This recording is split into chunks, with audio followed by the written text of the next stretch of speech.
Well, not super close, but safely on the green. Now this for birdie. And a bit of concern here coming straight down the hill, but one thing in his favor, there isn't a whole lot of break.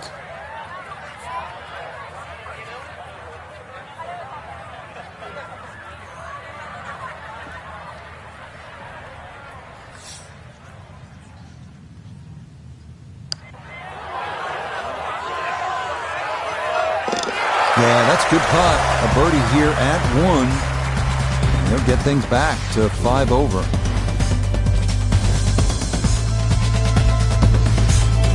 Chance here at the par 5 fifth, Frank, to make a little move early in the round. Yeah, it's certainly eagles galore. The fifth hole is one of the biggest greens on the golf course, shared with the 13th. So good tee shot, and you have a nice big target, even though it's a blind second shot coming up.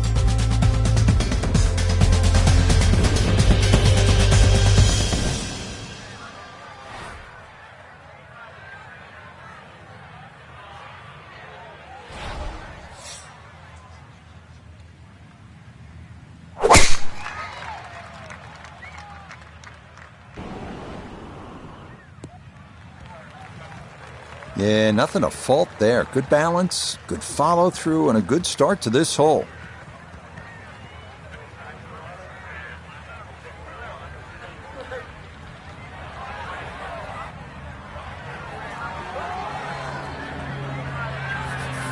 Definitely within range of getting home in two. This, his second.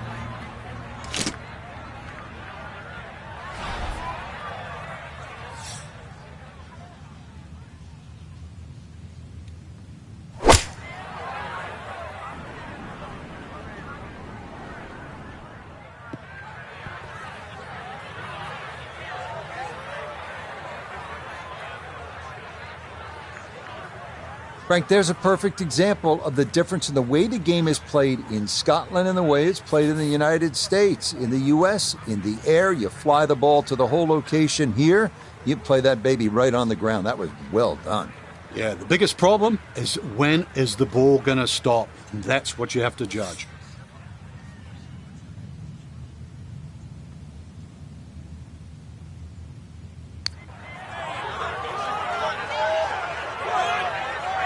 Yeah, not quite enough pace, but that's pretty good.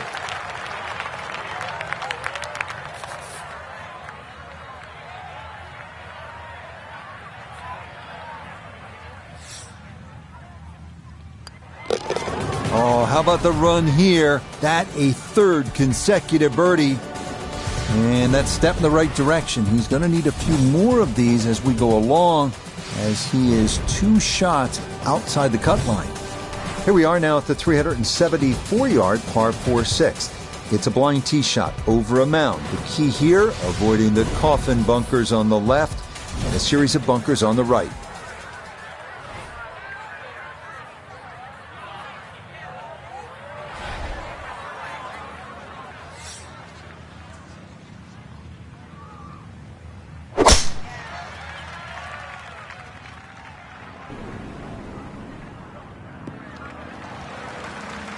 Everything flowing really well right now. Coming off 3 birdies in a row. Here's another solid tee shot as well.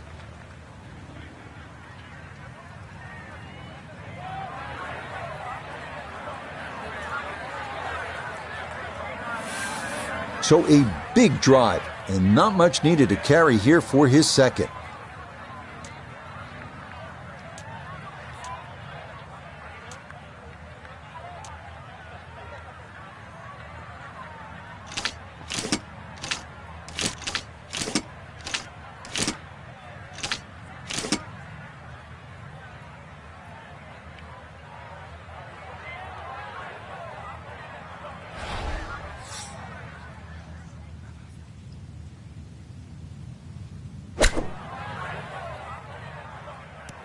From where I sit, that's really disappointing.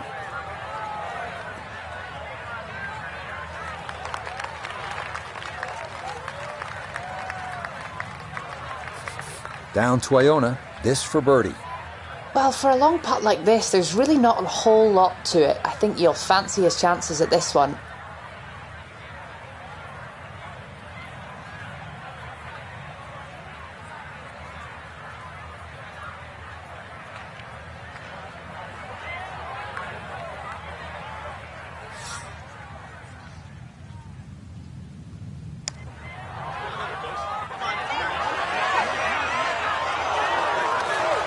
Yep, not bad. Had to put a little extra into that one, but got it there. That's a pretty good effort.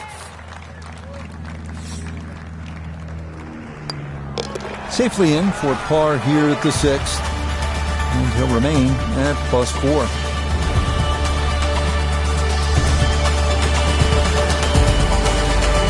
Back here at the Open Championship on the 7th hole here at the Old Course. Yeah, blind tee shot. This is one hole that really does advantage the long hitter. They can get it very close to this green, but this green has got some amazing undulations in it.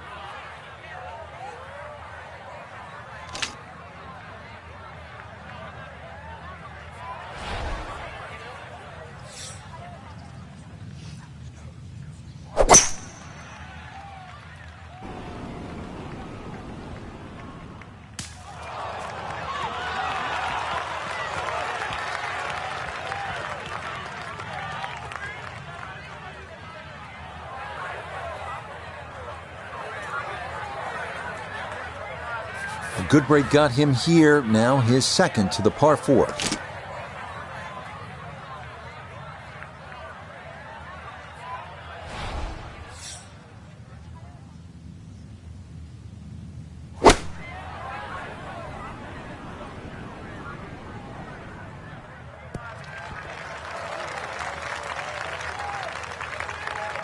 And safely on deck. That's the main thing, but from that distance, really don't want to leave yourself like a knee knocker, like a 4 or 5 footer. So this first putt's going to have to be good.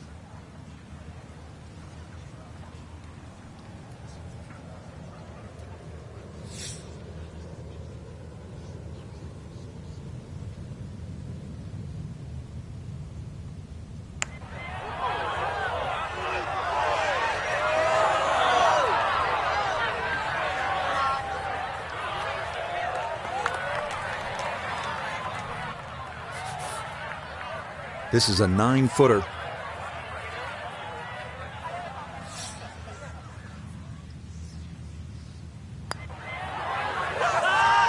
Yep, well done. That's in for par here at 7. And he'll remain right where he is.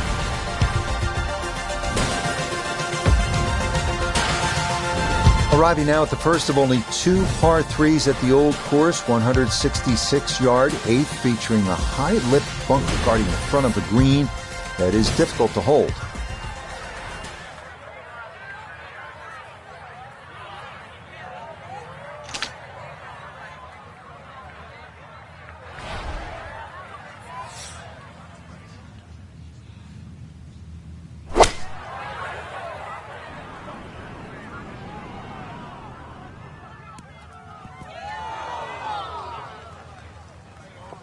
That's going to be on the putting surface, and a birdie look straight ahead.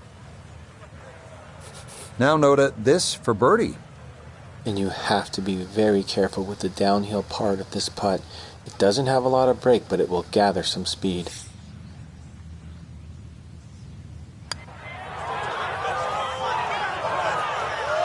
That's going to scoot a foot or 2 by. Sometimes you worry so much about the putt getting away that you completely forget to hit it.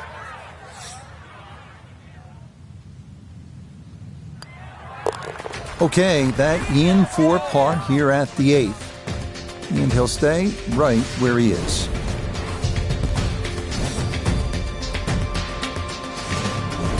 Rounding out the opening 9 here at St. Andrews. And Frank, this par 4 features a couple of fairway bunkers that players will have to contend with. Yeah, this hole is a fun hole when you first stand on that tee and look at it. You see those bunkers smack bang in the middle of the fairway. The last bunker there in the middle is called the end hole. This hole is called the end. But this green, too, is so flat, very, very difficult to read. But if you get there, pull the head cover off the driver. Remember, this is the only chance you get to play the Old Course.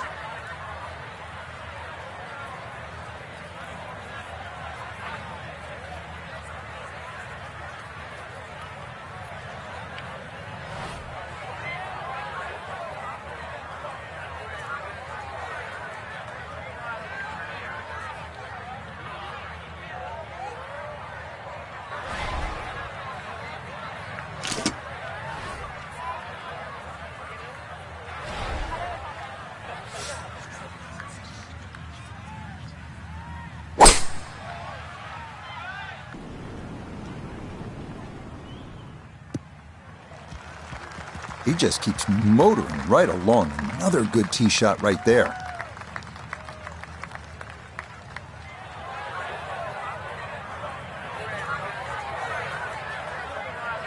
So not a whole lot left to go here as he'll set up his second for this par 4.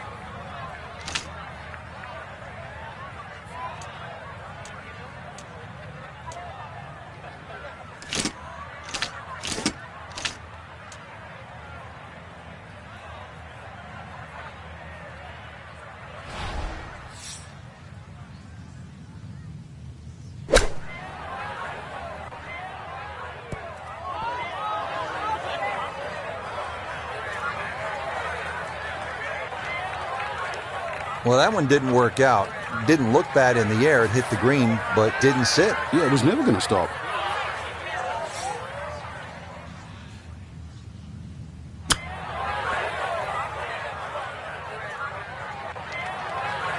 Well, obviously that's not his best, but it'll be quickly forgotten, Frank, if he's able to get out of here with his par. Well, you might forget it. I won't. Far from his best.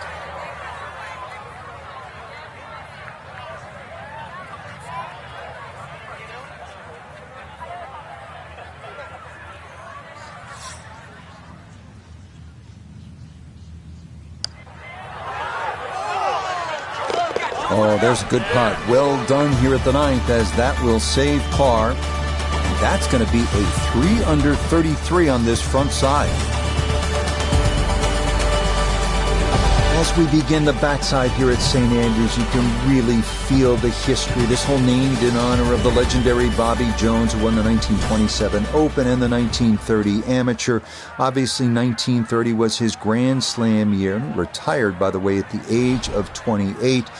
And then founded and built with Alistair McKenzie Augusta National. So a little bit of history lesson as you play this 340-yard par 4 10th. Oh, this is a big chance, but it's looking good.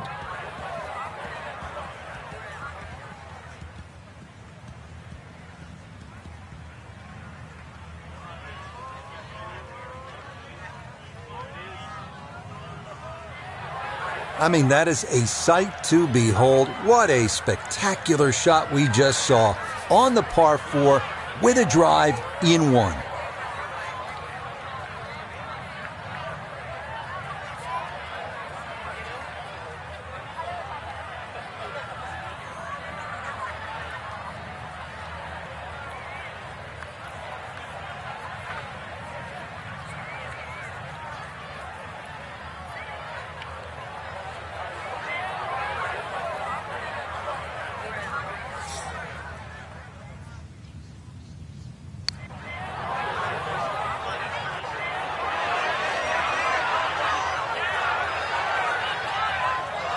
Tell you what, lag putting, such an underrated part of the game, and that is well done there.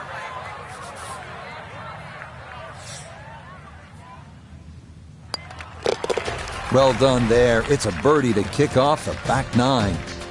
And that's going to put him within a stroke of the current cut line, so he's likely going to need at least one more of these if he wants to play the weekend.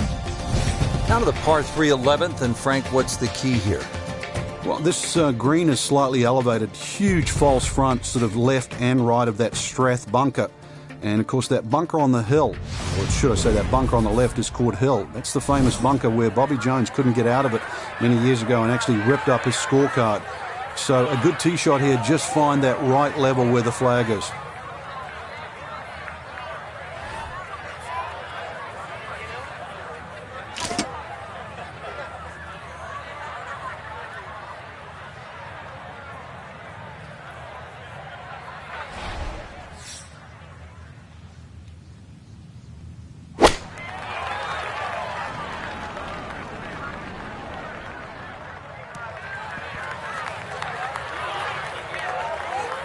Okay, took on the flag there, and it's going to leave a decent look at birdie. So now this for birdie down the hill, and it's going to pick up speed as it goes.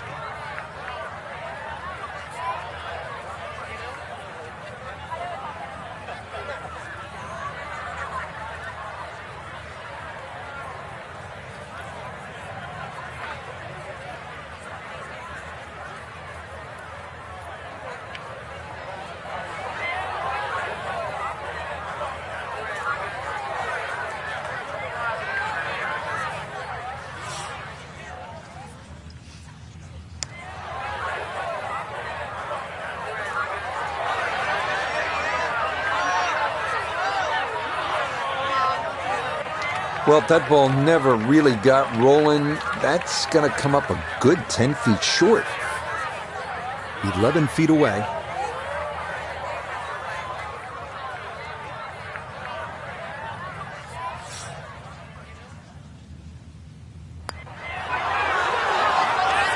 Nope.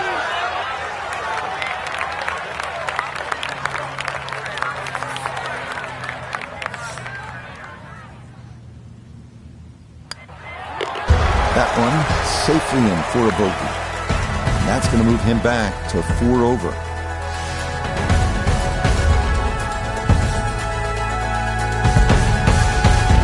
Well, don't be fooled. It says only 316 yards on the card. This is the 12th hole. But you can really end up in a ton of trouble here.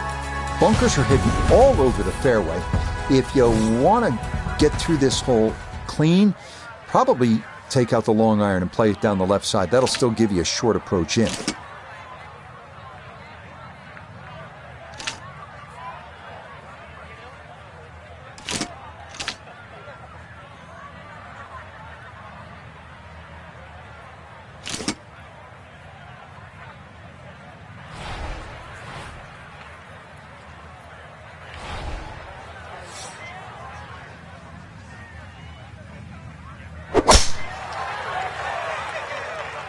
Oh, this is going to be way down there.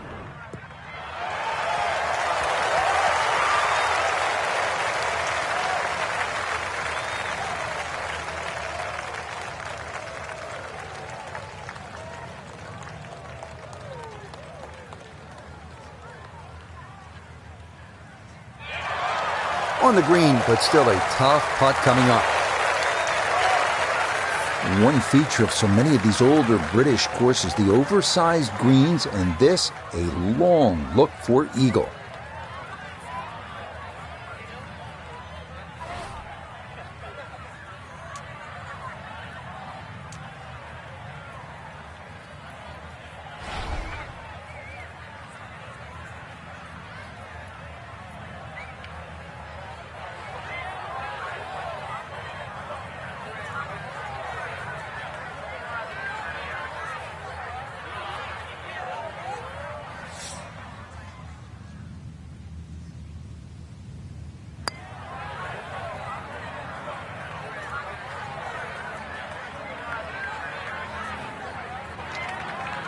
Those are painful when you come up that short of the hole.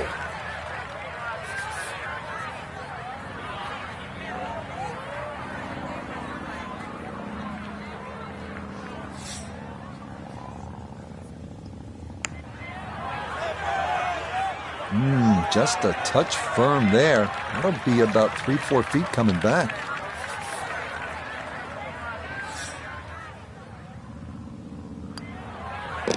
No missteps there. It is a par here at 12. And he'll remain right where he is. Here's a great hole, the 13th. It's 418 yards. The key, and you can see it as plain as day, is to stay away from those coffin bunkers. They are nasty. The approach should be aimed right at the center of this gigantic double green.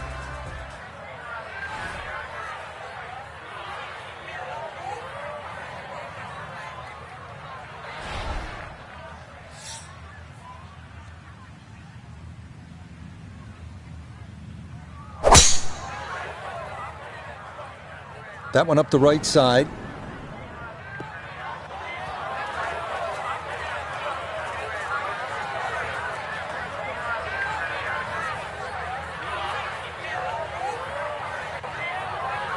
So that ball nestles down in the rough. Just got to weigh a little bit on that tee ball. Not in the fairway, but not a real problem here at the 13th. Getting set to play his second shot.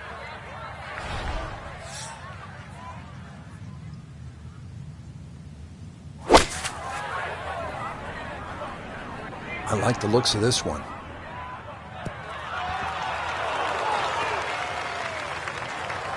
Well, I don't have my tape measure out, but that looks like, 6-7 feet in there, but that is an excellent approach shot.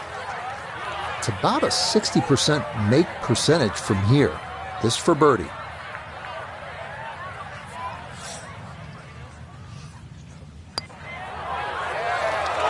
No, that's going to miss right.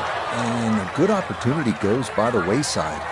Too bad. He's now in that 40% category. He'll finish that one off with no problem. It's in for par. And he'll stay right where he is.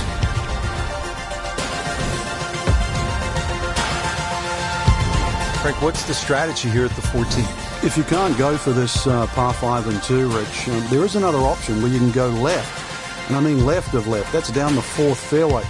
That's across the Elysian Fields, as they call it, which is a set of sort of hummocks that run down the middle. And you can find a flat lie there and come across at about a 45-degree angle for your third shot to 14.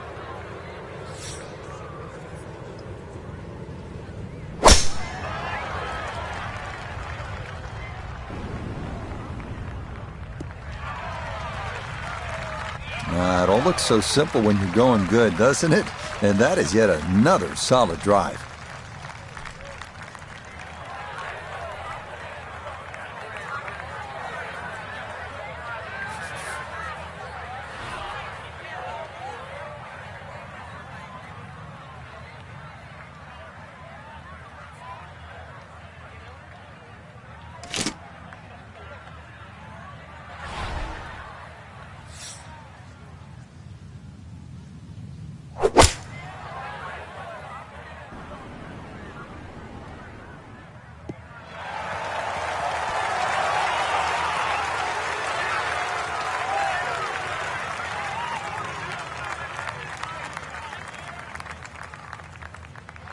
Frank, there's a perfect example of the difference in the way the game is played in Scotland and the way it's played in the United States. In the U.S., in the air, you fly the ball to the whole location. Here, you play that baby right on the ground. That was well done. Yeah, the biggest problem is when is the ball going to stop? And that's what you have to judge.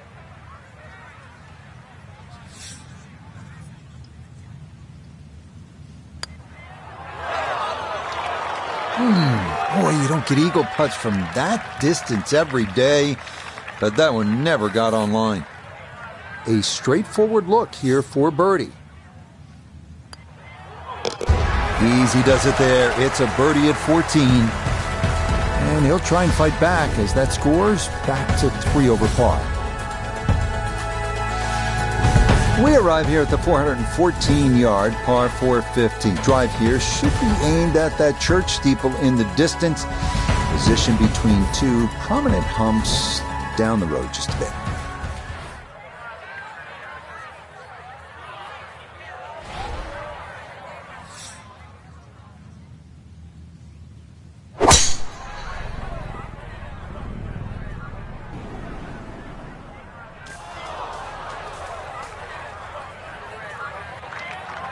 That ball went straight down into the heavy rough.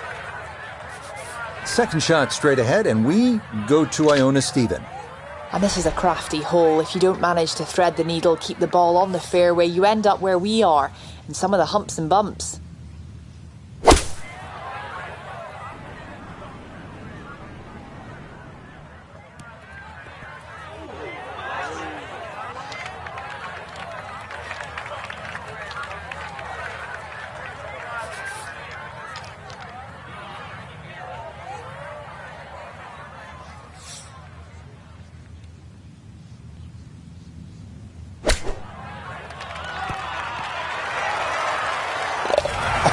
Would you expect anything less with the way things are going?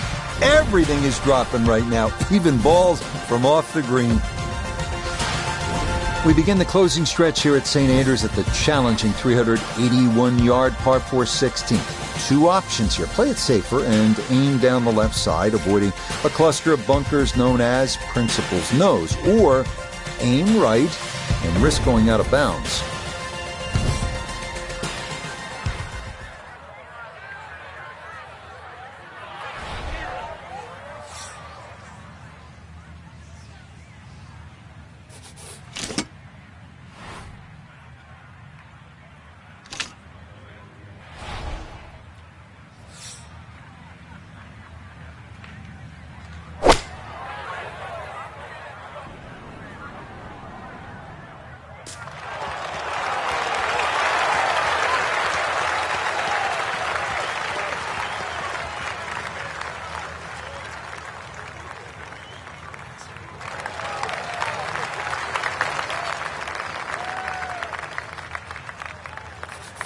So, can he capitalize on the break here? His second from the short grass.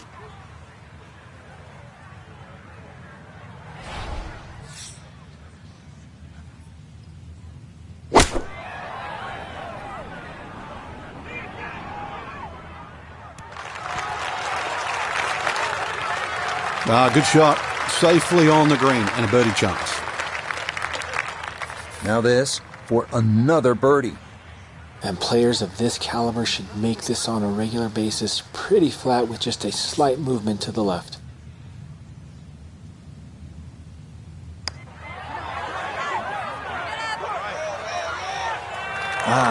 Nearly had it. Just going to wander a foot or so by.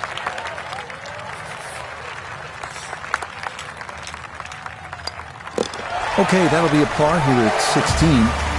But that means he's likely going to need a birdie at either 17 or 18 if he wants to stick around for the weekend. Frank, this is sort of bizarre. You're standing on the tee at the Road Hole, one of the most famous par fours in the sport, and you're aiming for a hotel? Well, you're aiming over a series of letters. Let's say the Old Course Hotel. If you can hit it exactly over that U, then you will be in the right place, which hopefully is down the middle of the fairway. You avoid that heather on the left. That bunker up ahead, the Road Hole bunker, you remember David Duval? He got stuck in there. Years ago, Tommy Nakajima, he could hardly ever get that ball out and in the end succumbed, I think, to double figures. So the hole has more than one way to trap you, so stay away from the road on the Road Hole. Yeah, that's a nice swing, and the result is going to be a tee shot that is set up just fine.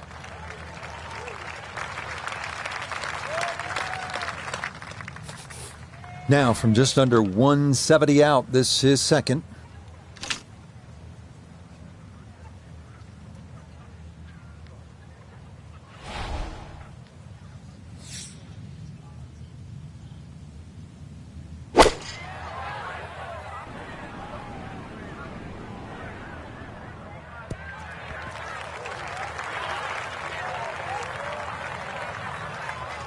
And that ball looked very good in the air. Just doesn't quite finish up that near to the flag, but still on the green. Iona's down there. She's had a good look. This for birdie. Yeah, and you need to be wary right in the middle of this putt. There's a wee mound that's going to kick this ball from right to left.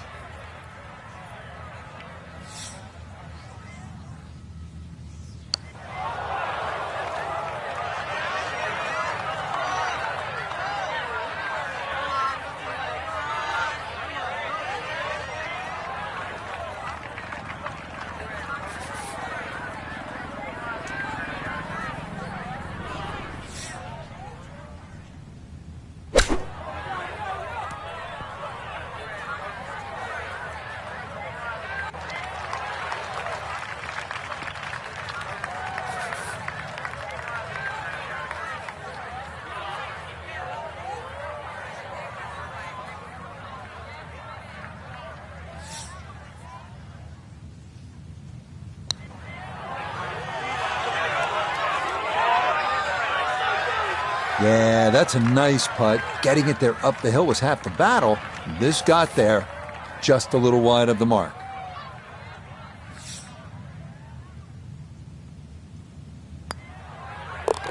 Okay, so that one finished off with double bogey. And that won't help the cause one bit. Frank, the 18th hole at the Old Course, when you stand on the tee, it doesn't look like much. But when you begin to factor in all the history, all the greats who have played, well, then it is quite the hole. It certainly is. Remember the great putts like Constantina Rocca making it from the front to try and get in a playoff with John Daly, Jack Nicklaus driving the green. It's all been made possible by the ambitious player here. You've got to swing it across the Swilcan Burn, out of bounds on the right and beyond the screen, but it is reachable. But the mere mortals, they'll aim a little left. They'll aim at the clock face on the R&A building.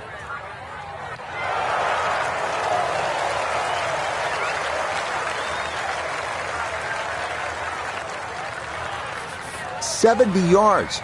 All that's left here for his second.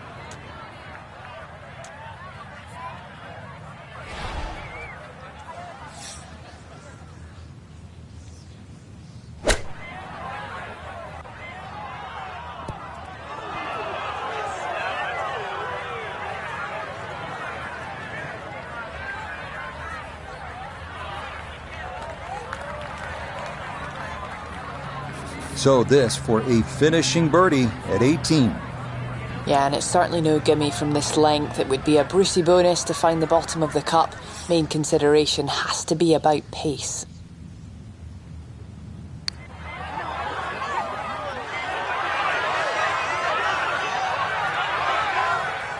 Frank, that's what you want to do. Good lag putt. Yeah, they can't all go in.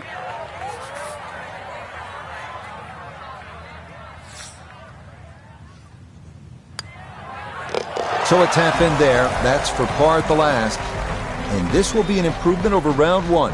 It is a second round score of 69.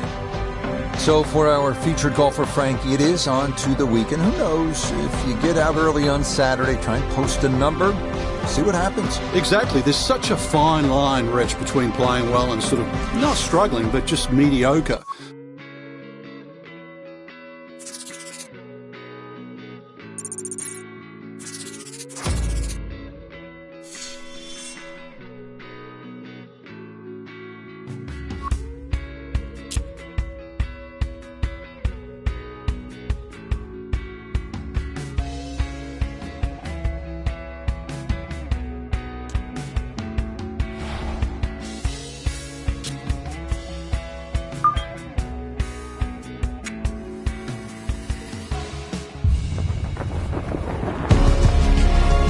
EA Sports, in conjunction with the RNA, so proud to spotlight golf's best amateur talent from around the globe.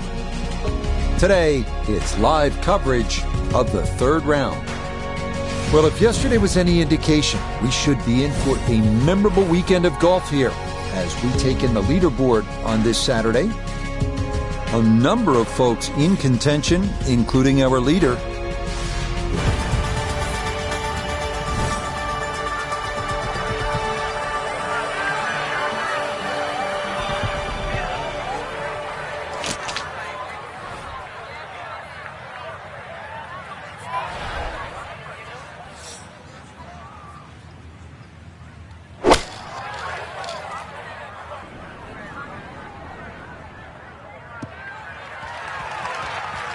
Yeah, very controlled shot there with the iron on this short par 4, and that's going to be just fine.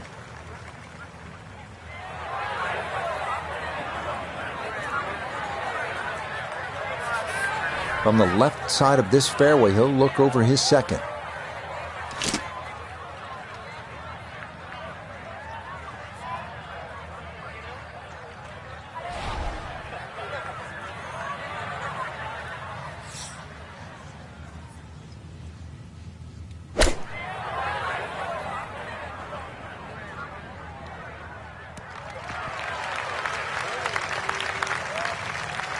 In golf, you know, you've heard the term mulligan. You'd love that, a do-over there, wouldn't you? I mean, that's just, that's very poor from that range. A birdie putt down to Iona. Yeah, it's a long putt, so pace is important, but there's not a whole lot to it. I fancy the chances of getting this close.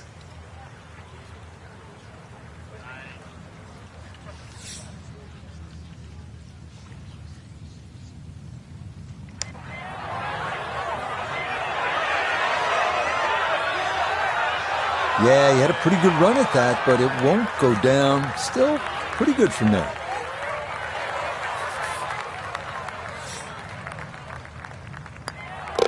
Okay, that's in for par here at the first. And he'll remain right where he is.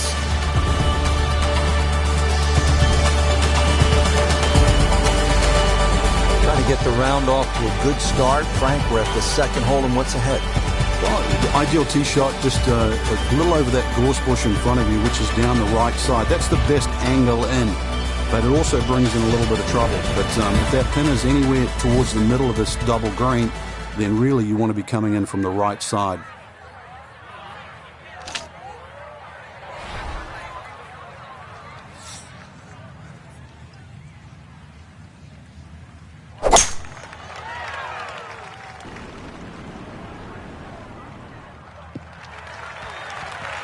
No problems there. That's going to wind up safely in the fairway.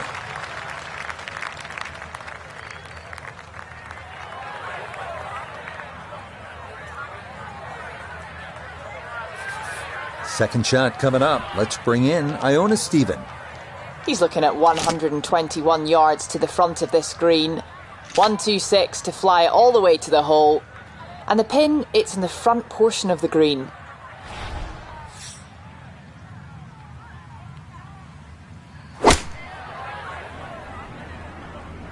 Here we go.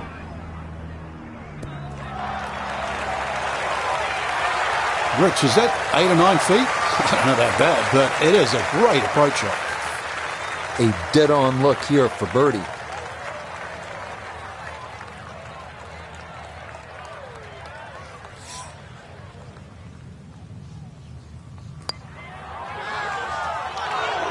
That's going to slide by to the left. Good work to get into that position, but couldn't finish it off.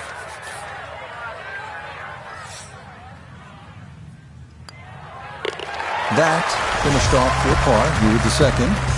And he'll stay right where he is.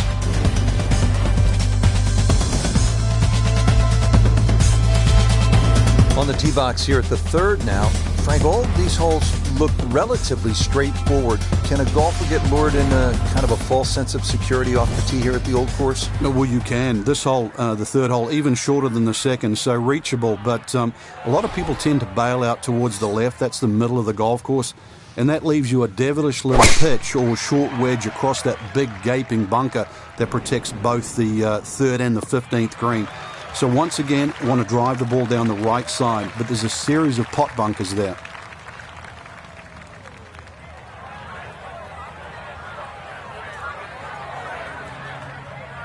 The big drive got him here. Now a short one for his second.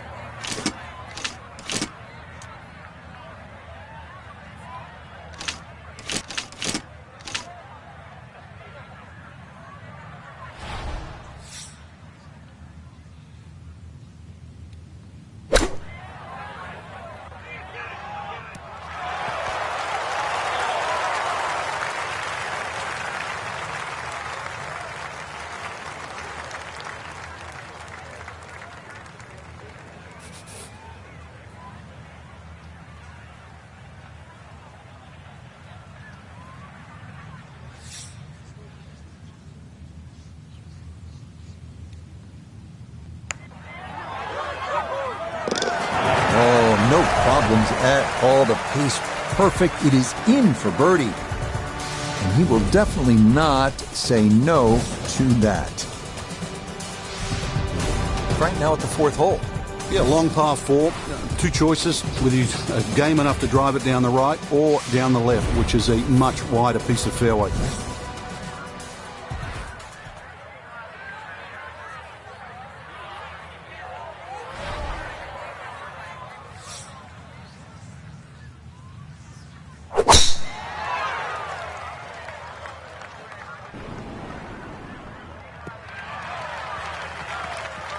And that will do just fine.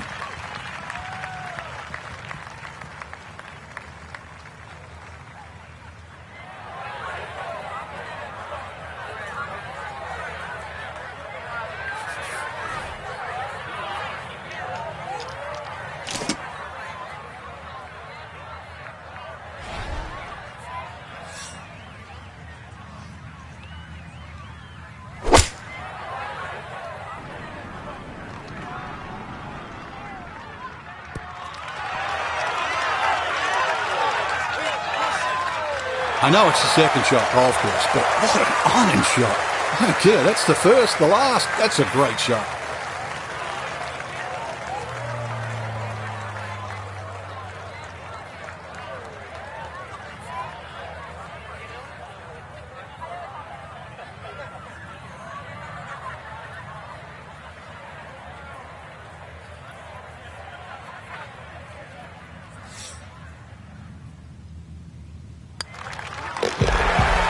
Good run going here early. This is birdies at 3 and 4. And with that, he's back to 2 over. Par 5s, this is where players look to make the move in a major championship. How does this fifth hole par 5 measure up, Frank? Well, if you can avoid the bunkers, they're actually left and right. but especially that little group of 3 bunkers, then it sets up well. It'll be a blind second shot, but you try and guide your second shot between the 2 bunkers on the hill in front of you, which are called the spectacles.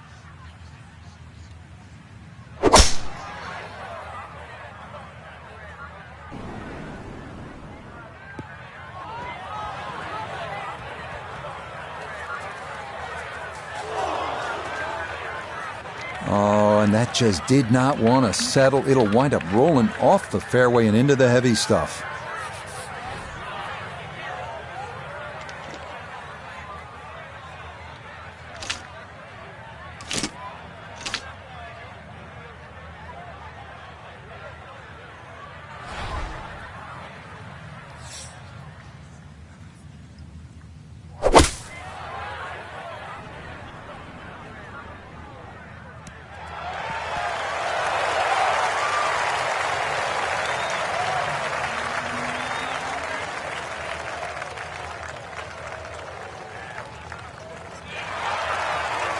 That is a marvelous shot. Look at that, Frankie. Sometimes on a par 5, you're happy to just be home. Maybe 50, 60 feet away, you take your 2 putts and move on.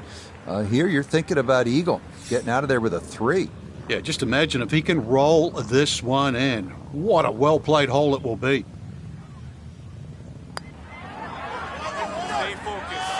That one just going to sneak on by. Not much left here for birdie.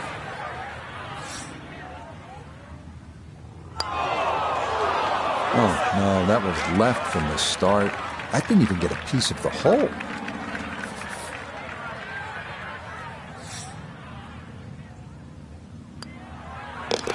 That one finished off.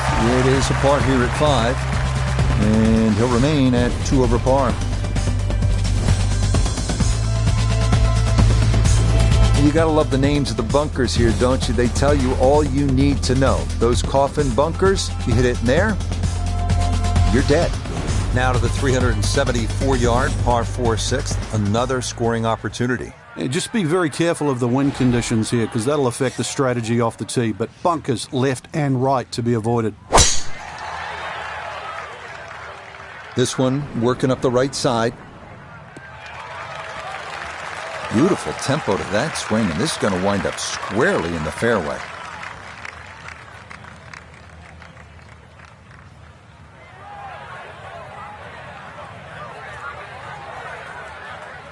So the great tee shot left him here. Now his second from relatively close range.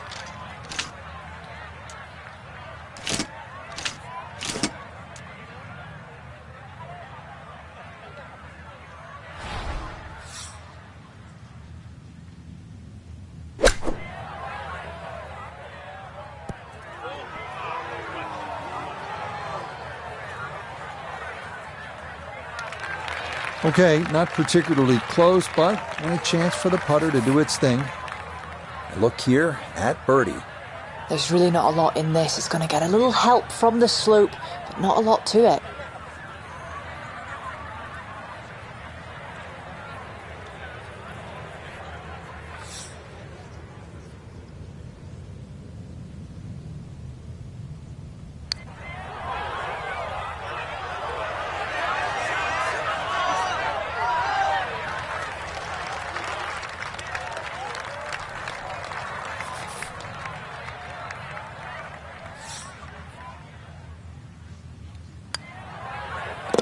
Nicely read there.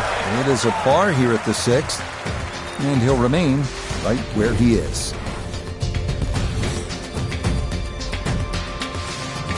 Heading now to the 359-yard par 4/7. Accuracy off the tee is critical. Best line is a little left of the flag on the 11th green. Biggest issue here is avoiding the shell bunker short of the putting surface.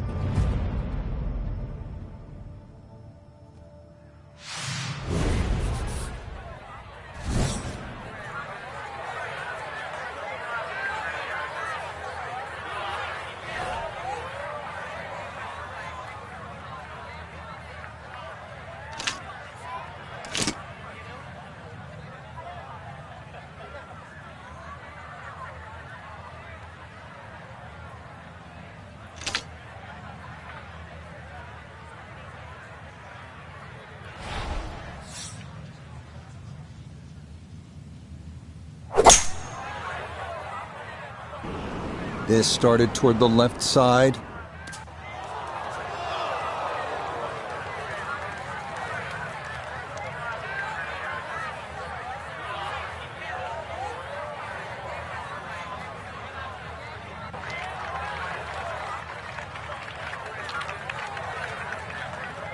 Here at 7, this his second from off the fairway.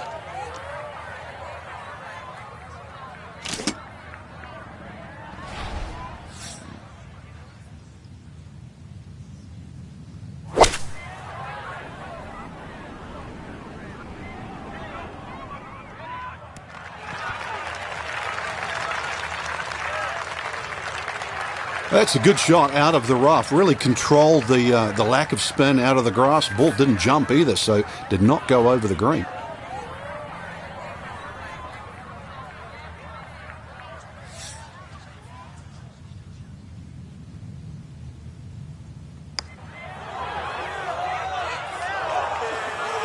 Slow down. Okay, that'll run about 4 feet by.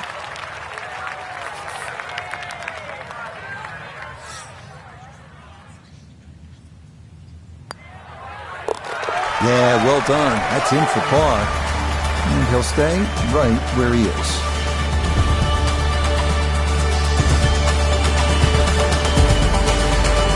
Now to the par 3-8. Frank, what's the best way to go at it? Well, for these players, straight at the flag. This is the first par 3 you'll see, and a good chance to make 2 coming up ahead. But we do see a lot of long putts here with an errant tee shot.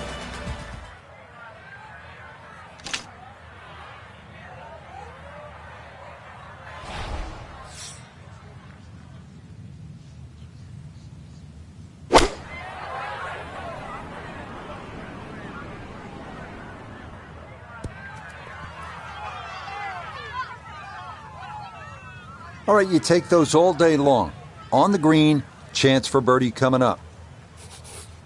Iona, this a birdie putt. Yeah, we're looking at right to left, minuscule break, slight upslope.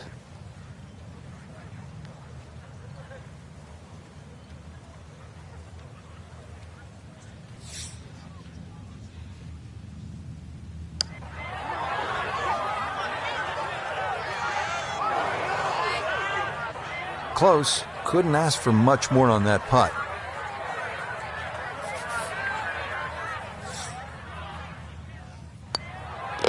Okay, safely in for his par. And he'll remain right where he is.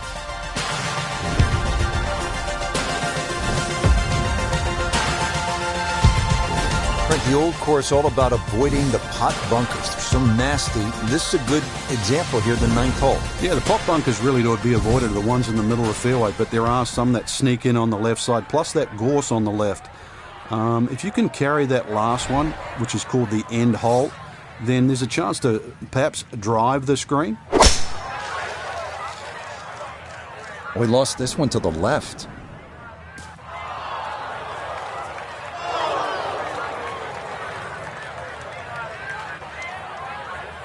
Wayward from the tee, and this one is headed for the rough, Frank. So from the rough, his second at 9.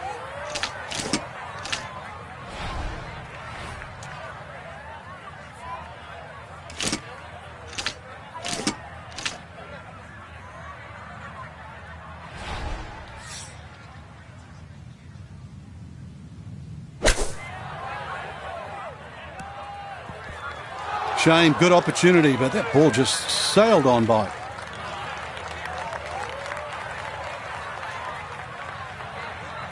An outside look here for birdie.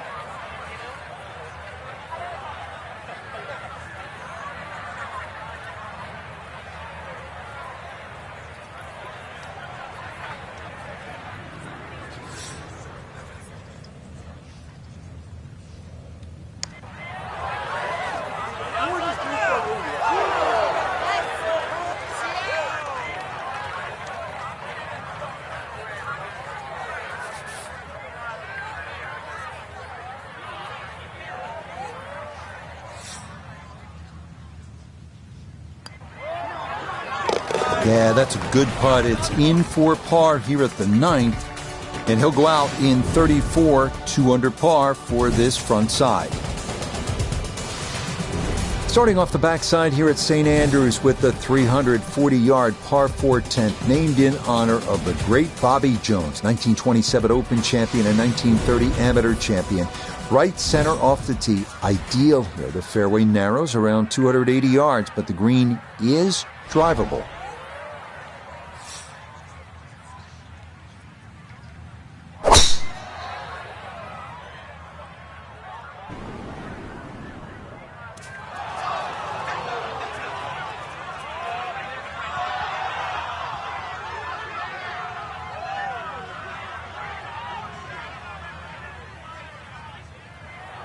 Ball's back in the fairway. I guess it's better to be lucky than good. So after the fortunate kick, his second to the par 4.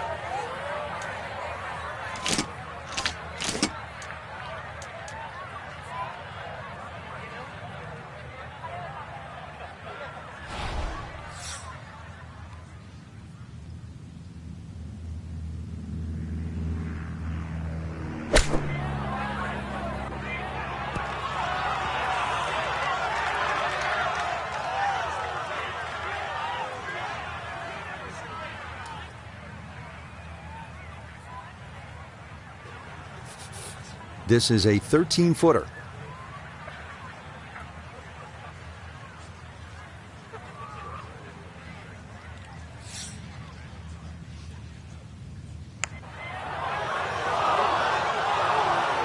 Got it there, but not quite on target.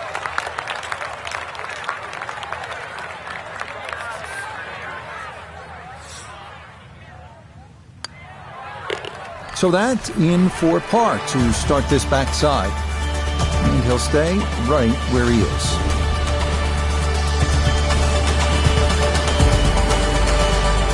When the round is over, you call your buddies and tell them at one of the more famous and diabolical par 3s in the world, he met the challenge. Because I promise you, it can rob you of your spirit. Hill and Strath, those greenside bunkers, they've inflicted a lot of pain over the years.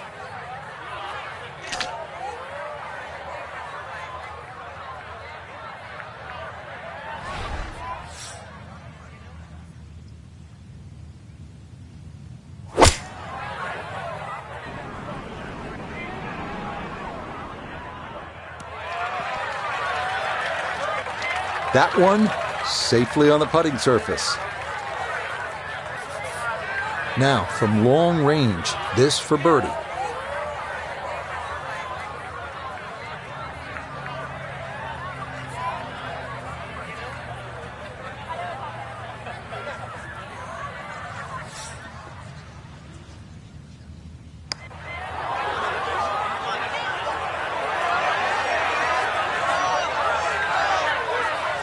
Yeah, a little short, but that's pretty good effort there.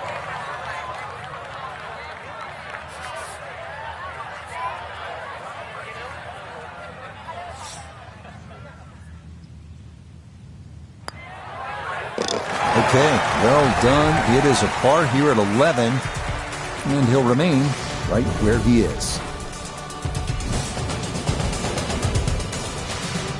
Here we are now at one of the very best short par 4s in golf, 316-yard 12. Hidden bunkers lurking all over the fairway, so the safe move is to go the long iron down the left side, leaving a short approach.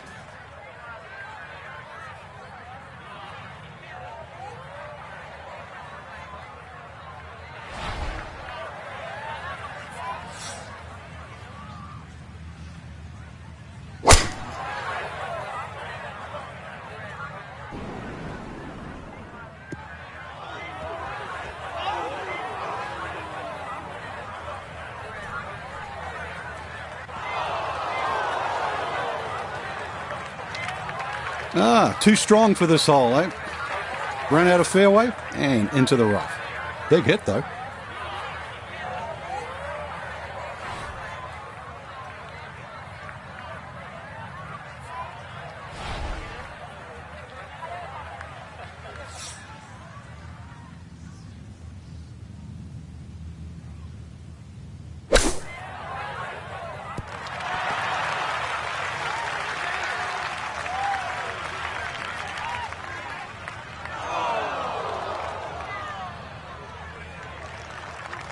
Okay, not a bad lead. That's a good shot. A 9-footer now for his birdie.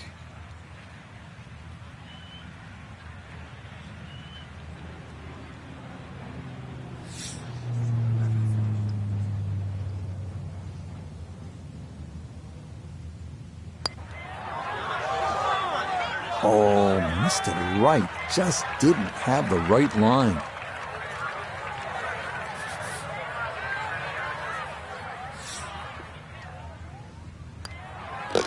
That one safely in. It's a par here at 12. And he'll stay right where he is.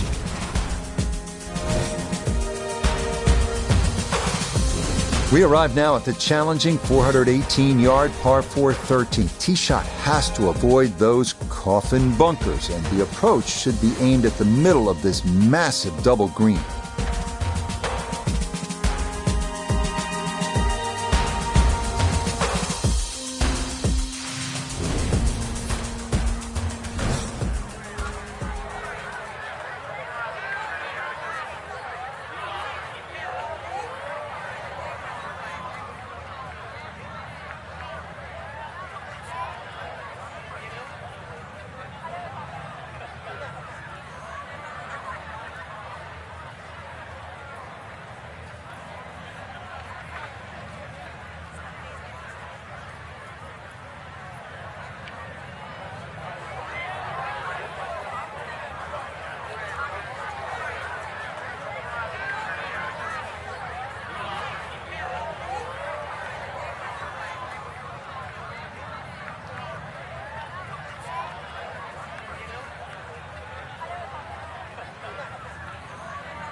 is starting up the right side.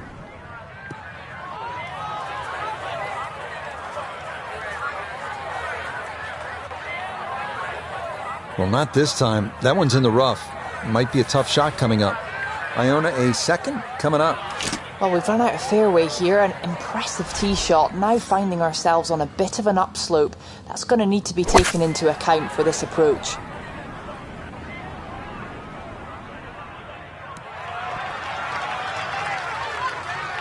Now, that's not too bad. Good shot. Inside 20 feet, I would imagine. So a good chance, really outside chance for birdie. Let's bring in Nota Begay III for a look at birdie.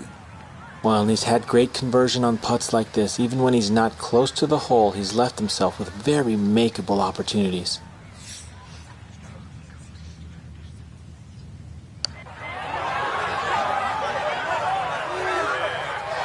Nope.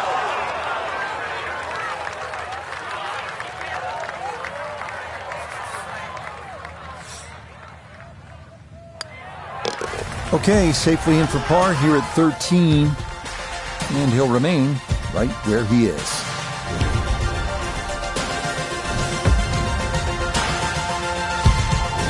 Frank, the 14th is a big par 5, chance to make a big move, but also possibility of making a big number if you're not careful. Yeah, you've got to be very aware of the out of bounds on the right side, even though it does move to the right. Ideal tee shot is down the right side that gets very close to that, because then that opens up the second shot and keeps that tee shot away from that crop of bunkers called the birdies. There's a big cross bunker up ahead that has to be avoided for the second shot. If you're long enough, you can reach this par 5 and 2, but this green with so many undulations, it is anything other than flat.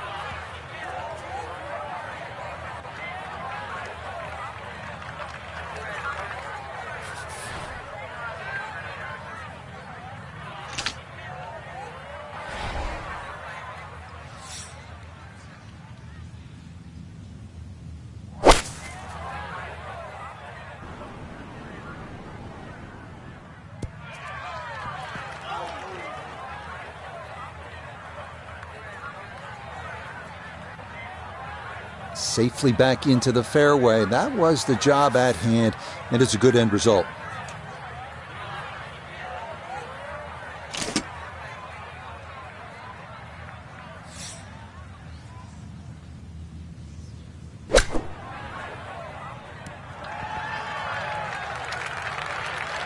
Par 5s, normally the easiest holes to birdie. It's a little bit of a waste unless you can come up with something of a genius of a putt.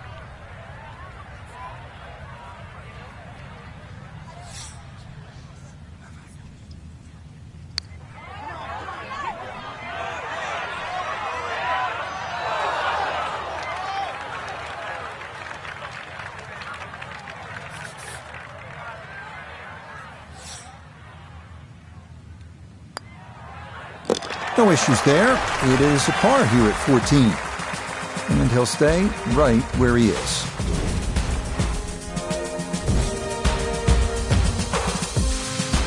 Arriving now at St. Andrews' infamous road hole, often considered the most difficult par 4 in golf. Tee shot has to fly the railway sheds and the grounds of the Old Course Hotel, landing on a narrow fairway beyond.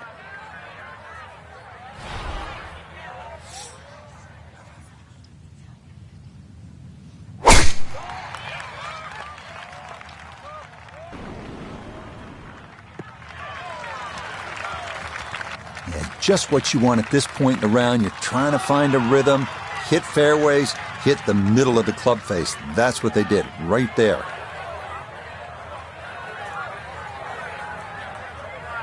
From the fairway, Iona, this his second. 122 is the number. Pin back right so he can take an aggressive line.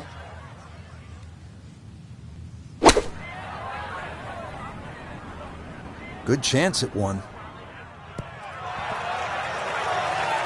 That's a good shot, and more importantly too, a green in regulation, so birdie chance.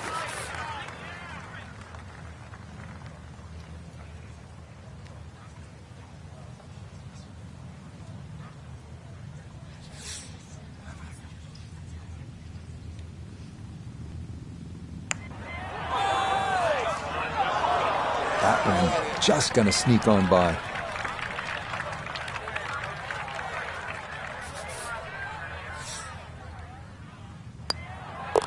Okay, a solid par here at the 15th, and he'll remain right where he is.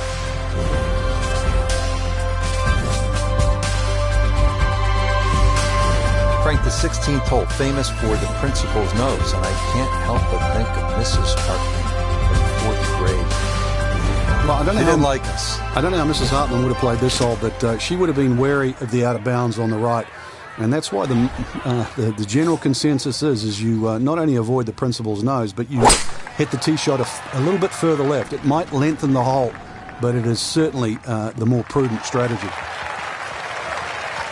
The strategy for the 3-wood leaves a full iron shot into this green.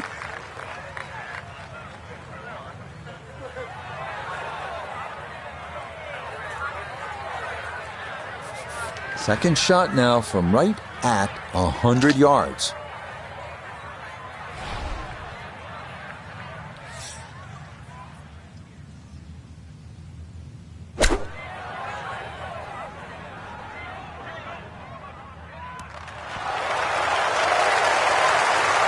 Good shot.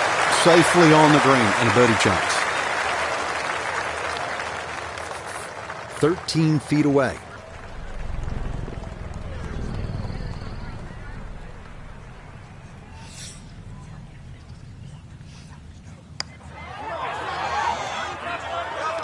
Oh, straight into the cup.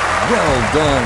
That's a birdie here at 16. And he's able to get it back to 1 over. Frank, the 17th hole, you can get room service along the way here? You can. If you flare one right there, you'll also play a penalty for out of bounds. And so that hamburger better taste good. It better be worth it.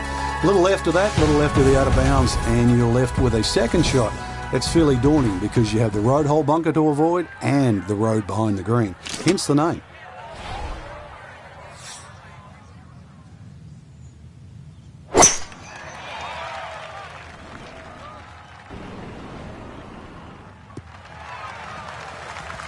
Turning out to be a wonderful Saturday of golf here, and this, another fine tee shot.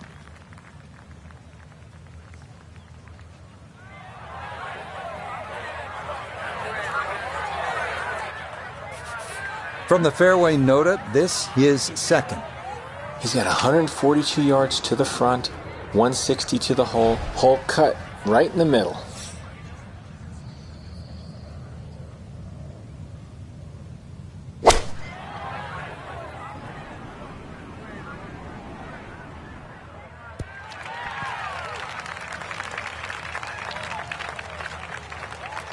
Imagine a miss club because that ball sailed past the flag. Really just fortunate to stay on the back of the green. A lot of movement on this putt left to right. I think the idea here is just to get it inside sort of a 3-foot circle.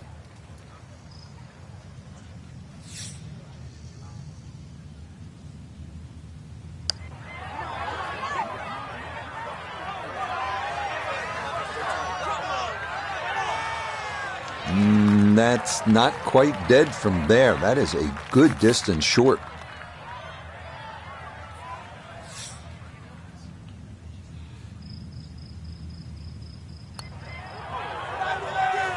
That slides by to the right. Just never had that on target.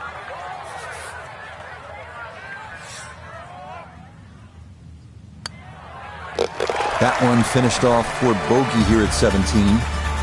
And that's going to move him back to 2 over par.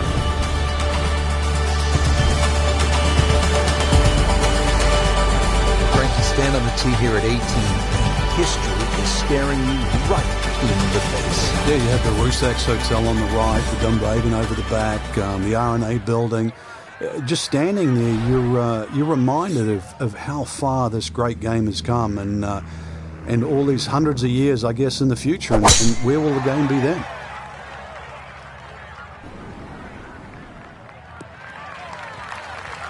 Well, you can't walk out and drop it any better than that. That is a fine tee shot right there.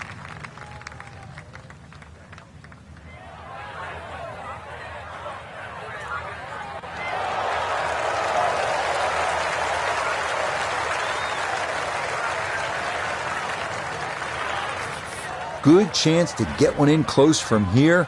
This, his second.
That's a good putt to save par here at 18.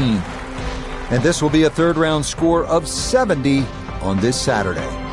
So for our featured golfers, some good playing and some favorable scoring conditions here on this Saturday. But they'll look up at that leaderboard and see they're still well back. But I think the goal really is to try and shoot back-to-back great rounds, Rich. If anything better than that, maybe leader takes a stumble. You can't control that, but at least get out there tomorrow, shoot as low as you can. So that's it for us. For Frank, Noda, Iona, and our entire crew, Rich Lerner saying, thanks for joining us. We'll see you next time on EA Sports PGA Tour.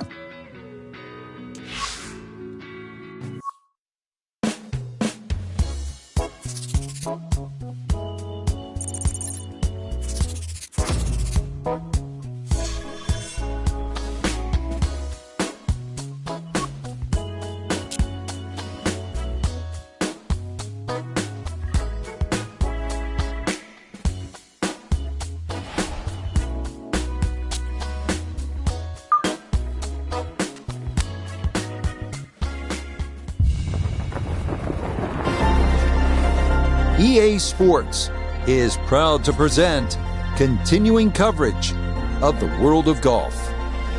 Today, live coverage comes your way of the final round. Well, we have already seen 3 scintillating, sometimes spectacular rounds of golf. By the time twilight comes calling later today, we will have a champion as we check the Sunday leaderboard. We've got a tie at the top at 3 under par. Meanwhile, our featured golfer still lurking on the outskirts of contention, 5 shots off the lead.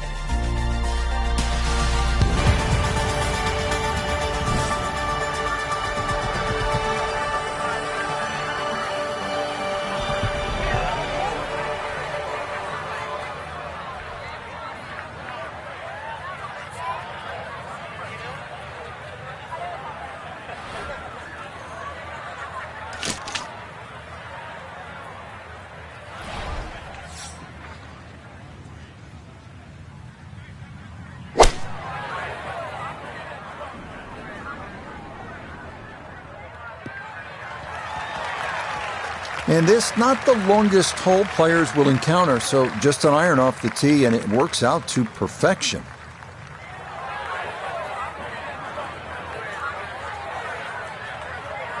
Now from just under 100 yards, he'll stare down his second.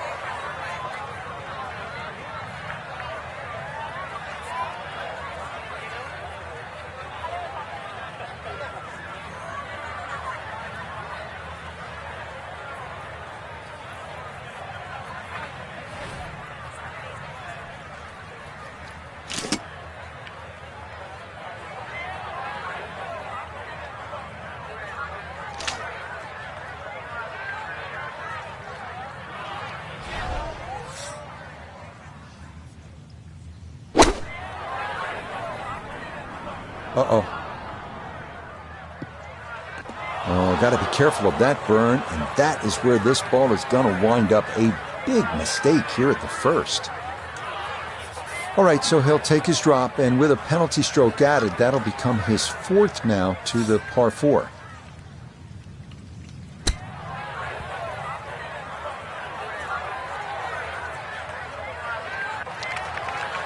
Well, obviously he can do better, and he's going to have to on this next putt if he wants to just get out of here with bogey, Frank. And this one's certainly going to be, well, worth the price of admission.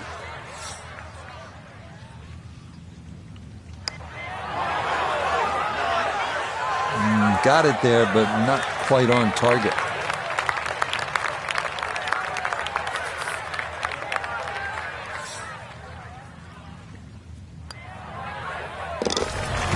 Good putt there, though it is for double bogey here first. And that's going to move him back to 4 over. Here we are now at the second. Always so important to try and establish a good round in these opening holes, Frank. In the second hole, especially with a prevailing breeze and today's modern equipment, the odd player has actually driven this green, but you really see the tone of the golf course. The middle of the golf course is protected. There's a series of bunkers down there, but the left is always the safe side of the golf course. It's the best line to play your second shot from on the whole golf course is always the right side, and we see that here at the second. Well, after bogeying the opening hole, missing the fairway at the second, definitely a problem straight out of the gate. Second shot for him now at the second.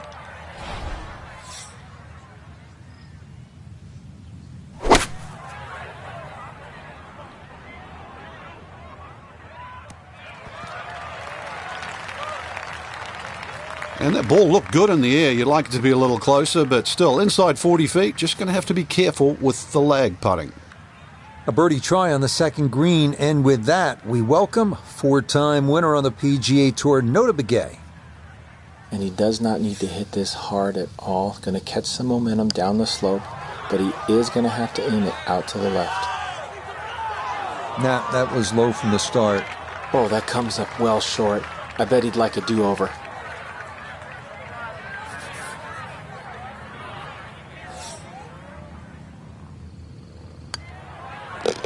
Okay, that one finished off for a par, and he'll remain at +4.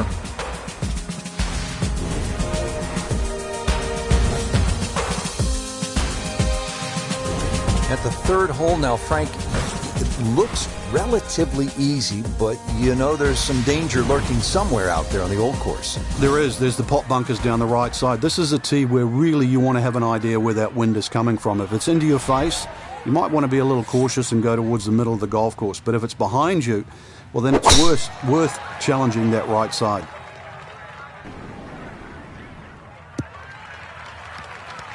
No issues here. That is into the fairway.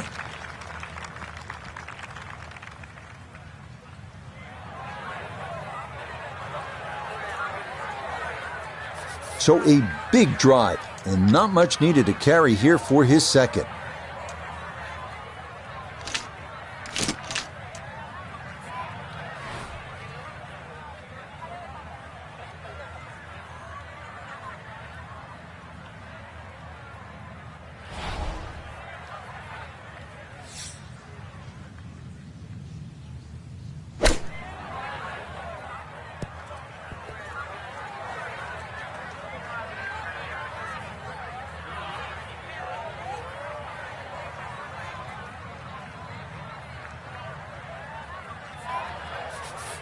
Boy, this could be a tough one right here, Frank.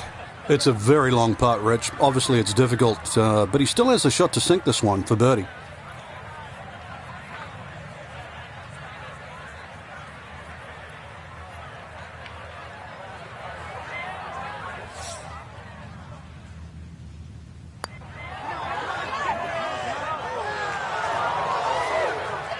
Nope.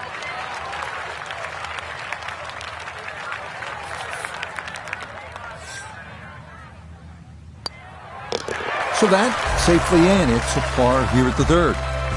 And he'll stay right where he is.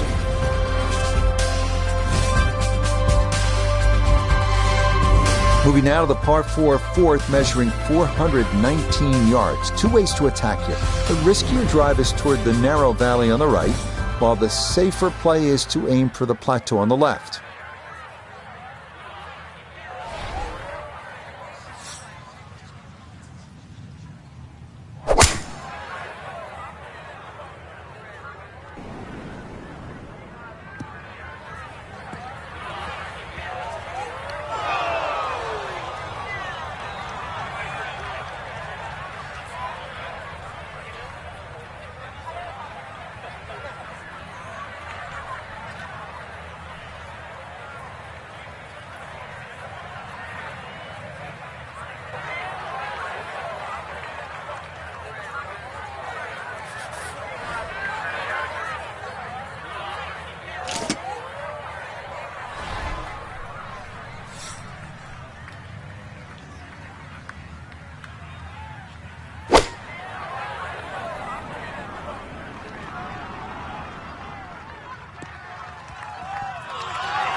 Rich, there's one thing about good iron play. When you hit it and it comes off the club face, you know it's going to be close. More evidence there. Not much to this one. It's for birdie.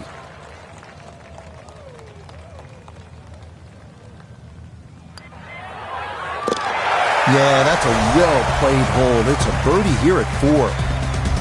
And he'll try and fight back as that scores back to 3 over par. Hole number 5 of the first par 5 we've seen today. This fairway looks like it narrows quite a bit, Frank. Are you thinking eagle when you step up onto the tee?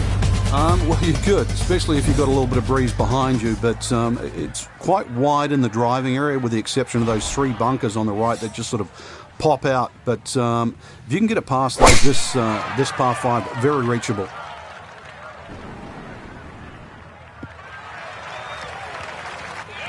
Yeah, nothing to fault there. Good balance, good follow through, and a good start to this hole.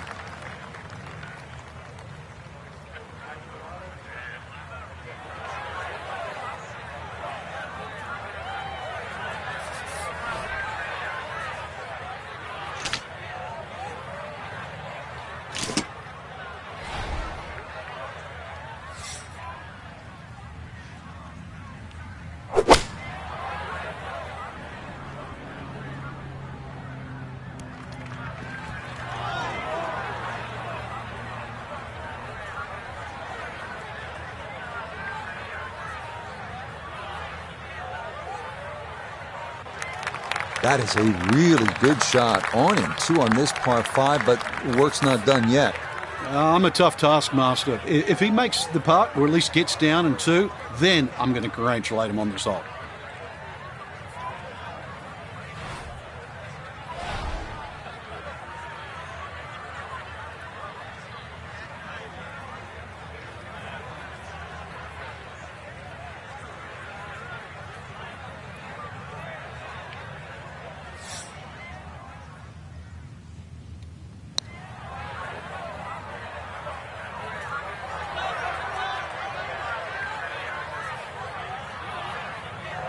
Oh, and he didn't hit that squarely at all.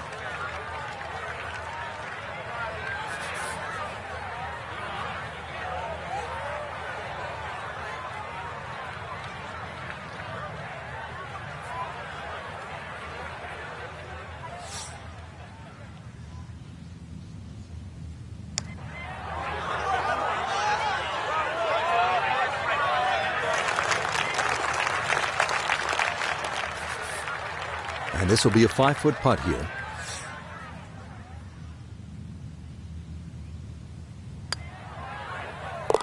Yeah, that's a good putt. It is a par here at the 5th. And he'll hold steady at +3.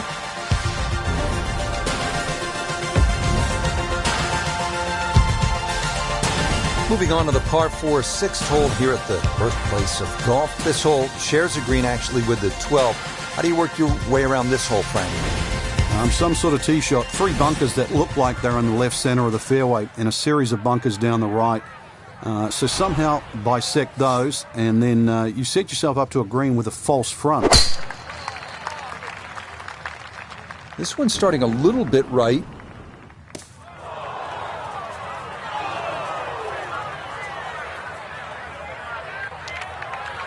Be a little disappointed with that because it lands in the rough and it appears to be fairly thick over there. Ball above his feet here as he decides how to play his second.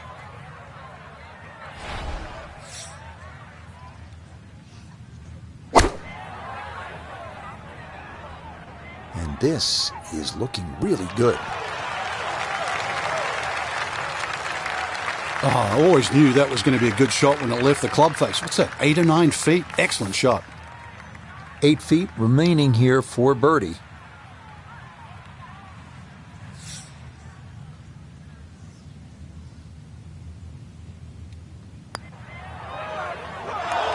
Nah, missed it left. That's a letdown.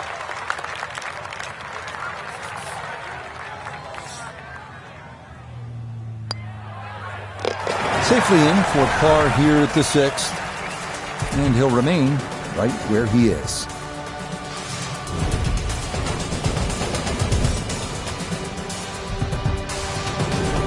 continuing from the oldest championship in the game. It's the Open Championship at the old course at St. Andrews here at the 7th hole now, Frank.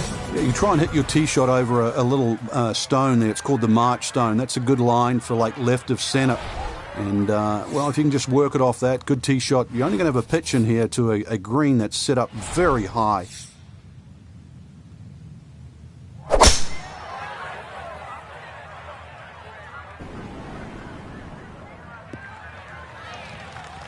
Yeah, that's a nice swing, and the result is going to be a tee shot that is set up just fine.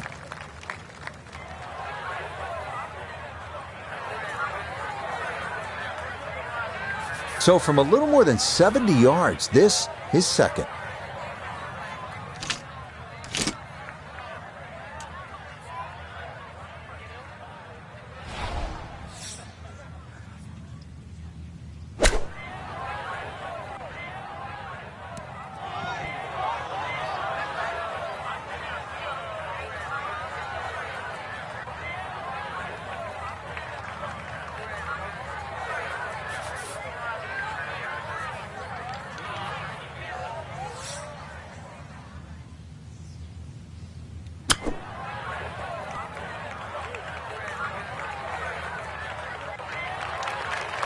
The strike was fine on the pitch shot. Ball first, then turf. Just wasn't really hit hard enough.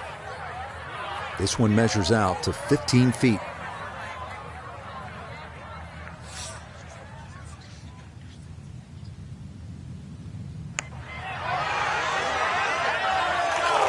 Oh, you're kidding?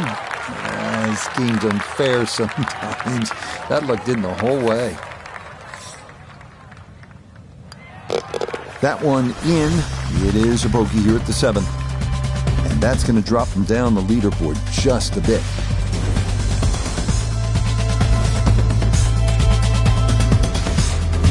Par 3 8th hole here at the Open Championship. And Frank, why is it so difficult to get the ball close here? Well, there's the bunker on the left side. There's a little bit of a downslope there. This is the first par 3 that you'll play. And it's just tough to judge that distance perception. You've really got to be accurate on your yardage here.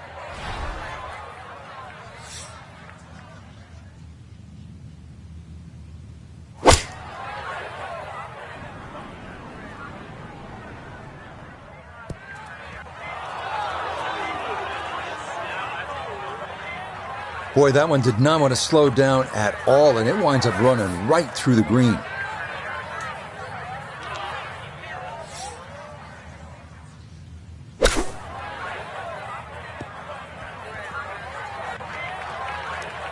This is the time in the round you've got to really screw down the bolts in your head.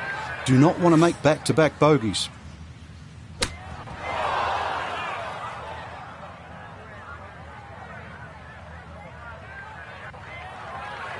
Bogeyed the previous hole and looks like it's going to be even worse here.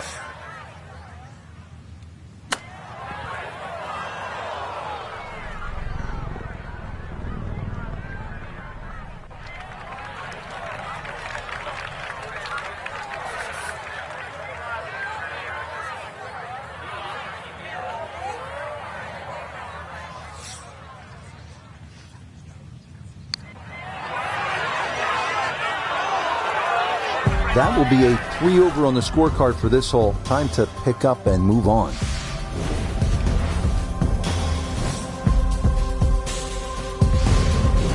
Bunkers, bunkers, and more bunkers. So this hole's only 347 yards as we close out this front side with the par 4 ninth.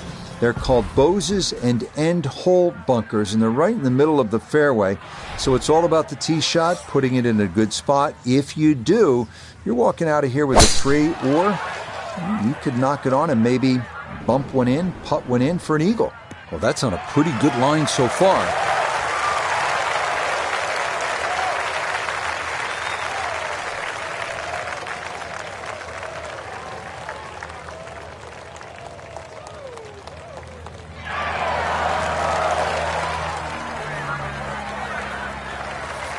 One feature of so many of these older British courses, the oversized greens, and this, a long look for eagle.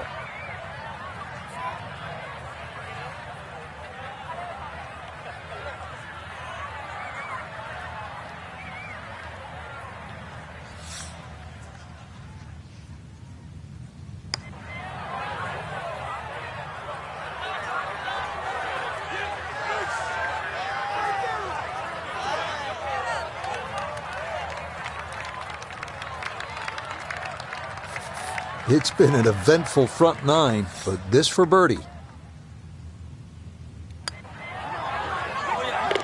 Nothing to it. Well done. It's a birdie here at the ninth, and that will make this an even 40 for the front side, 4 over par. As we begin the backside here at St. Andrews, you can really feel the history. This hole named in honor of the legendary Bobby Jones, who won the 1927 Open and the 1930 Amateur. Obviously, 1930 was his Grand Slam year. He retired, by the way, at the age of 28, and then founded and built with Alistair McKenzie Augusta National. So a little bit of history lesson as you play this 340-yard par 4 10th. No problems there. That's going to wind up safely in the fairway.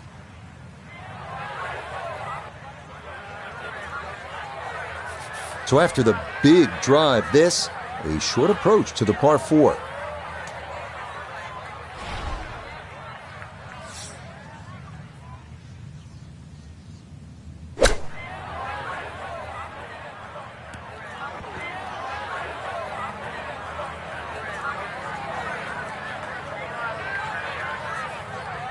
Maybe not what you're hoping for from that number, but no damage. It's on the green. We welcome in Iona Stephen. This, a putt for birdie. Yeah, this one's a little bit downhill overall, with a break from left to right to consider also.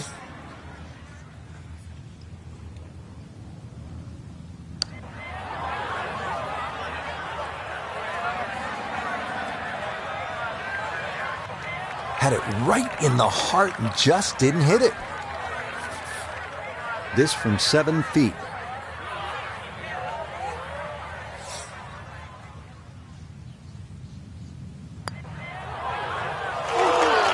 That's going to leak out to the right and trickle away. Not the right read there.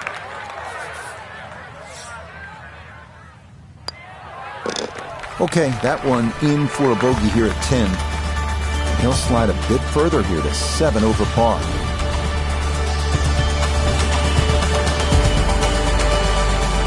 Challenging 174-yard par 3 11th has been called the shortest par 5 in golf. The Hill and Strath are the archetypal greenside bunkers where good scores go to die.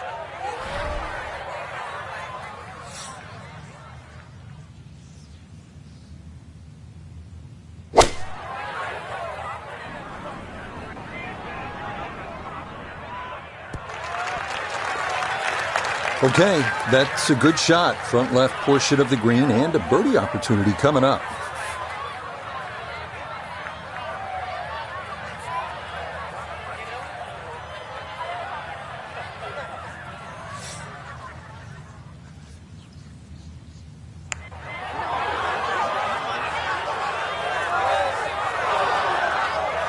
Tell you what, that's not too bad. At least it didn't race away.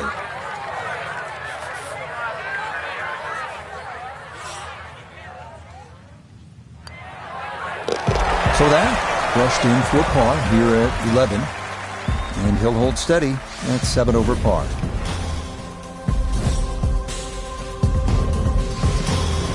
Now at the 12th, and Frank, when you put the peg in the ground here, are you licking your chops?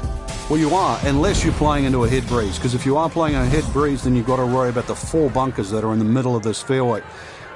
Touch of help, or if you're a long hitter, then all you've got to do is worry about that little pot bunker just short of this green. There is gorse left and right, though.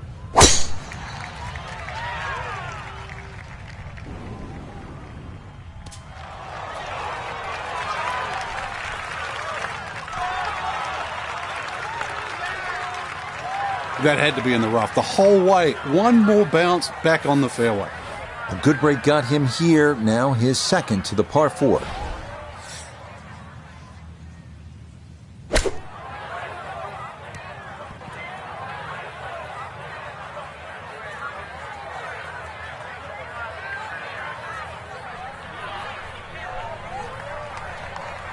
Ooh, big mistake. Surprised he's not taking driver out for this one. Is a long ways away, though it is for birdie.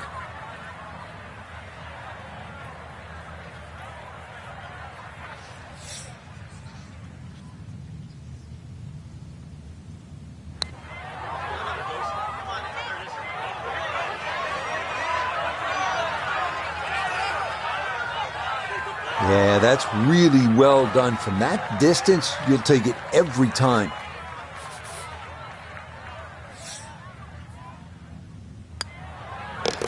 That one finished off. It's in for par. And he'll stay right where he is.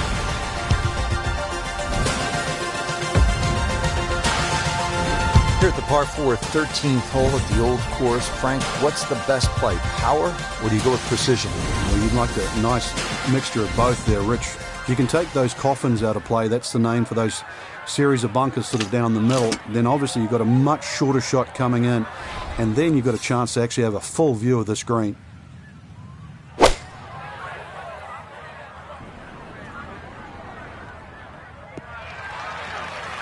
Decided to keep the driver in the bag there. Maybe a wise call, and that is safely on the short grass.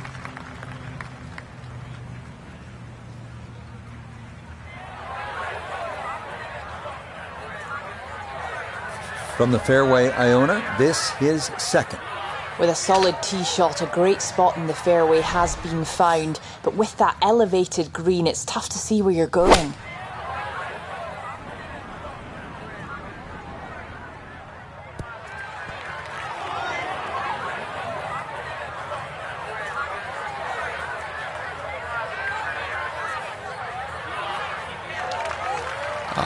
Yeah, it finished on the green. Less said the better. Okay, so this one, maybe a birdie putt in name only.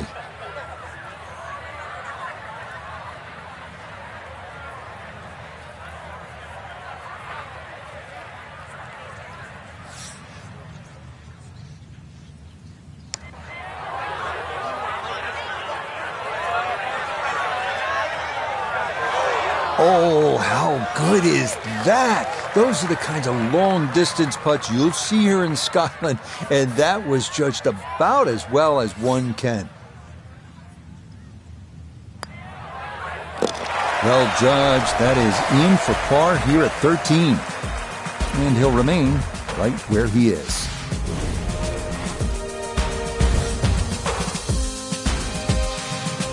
We come now to the longest hole in the golf course, though it is a relatively short par 5 at 530 yards. This the 14th. Out of bounds wall on the right. Most players are aiming left to the landing area known as Elysian Fields.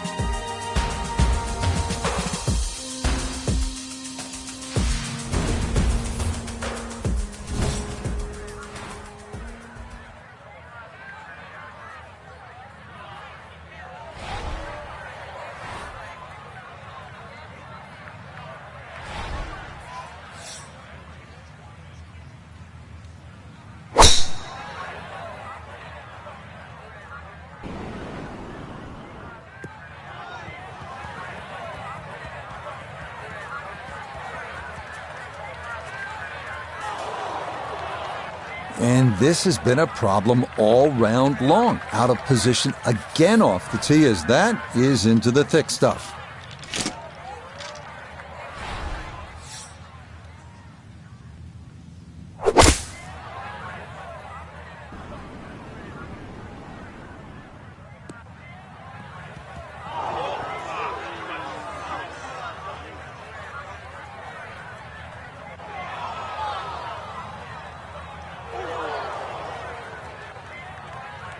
Impressive to get the power on that second shot into the par 5 and comfortably get it up here by the green. I know it's in that greenside bunker, but that is very doable.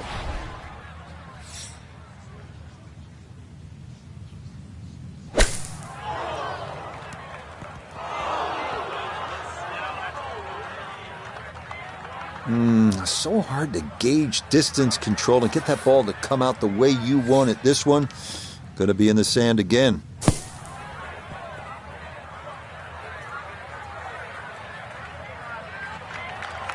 Yeah, that's going to be just okay. Might have been a little worried about not getting it out, and instead, this is going to leave a tough putt coming up.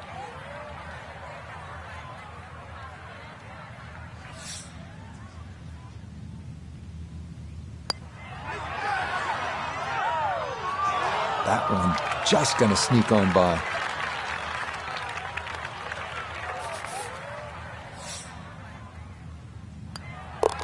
Safely in. It's a bogey here at 14. That's going to drop him all the way down to 8 over par.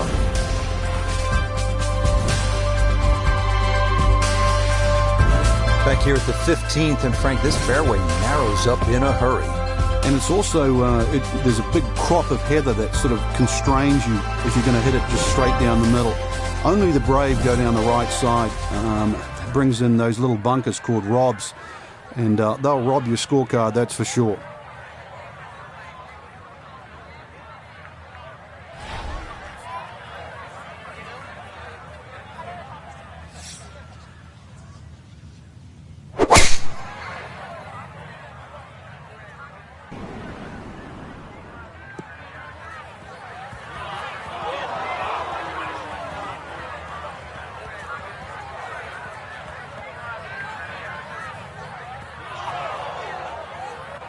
And that one not going to stop in time. It'll roll all the way into the bunker. So, Iona, this a second from the bunker. Yeah, you know, it's all very well having distance off the tee, but the old course, she's a canny old bird and she's still got a few tricks up her sleeve. We talk so much about that dreaded long bunker shot, and that was played beautifully. I would take that any day of the week.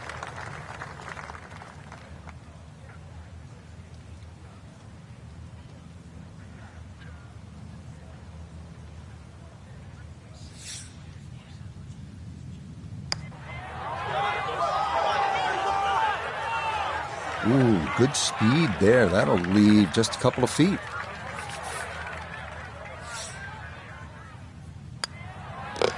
He'll finish that one off with no problem. It's in for par. And he'll remain 8 over for the tournament.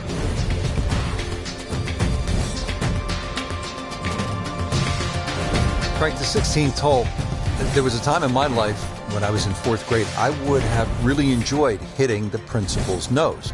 But that's not a good thing here? Well, I'd like to think you graduated past 4th grade, but and if you did, then you'd be very aware of the principal's nose. You'd hit it left, it'd be a little longer in for your second shot.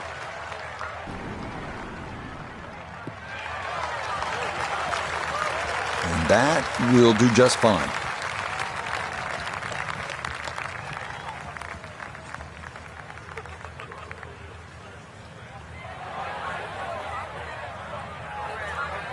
So not a whole lot left to go here as he'll set up his second with his par 4.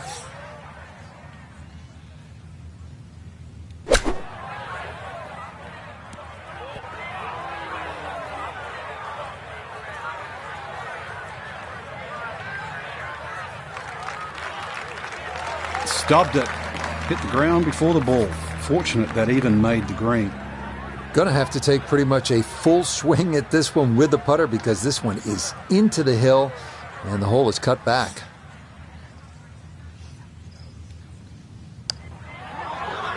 This one's tracking on a very good line. Look out. Oh, in style. What a putt there at 16. It is down for a birdie. And he'll gain a little ground as he moves to 7 over. Now at the 17th tee, and Frank, this is really when you begin to feel the weight, the history, the old course bearing down on you.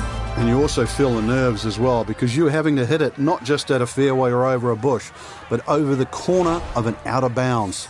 And you'll see there's a little sign up there that says Old Course and Country Club. So you've got to pick the exact letter for the line that you want to hit it across. Hit it down the right side, this hole certainly becomes shorter. Left and short, you find the road hole bunker. A little right and long, and well, there's a chance of going out of bounds or on the road itself.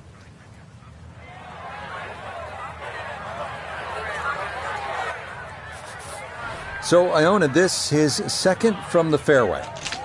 128 is the number we're looking at, and that pin, well, it's back left today.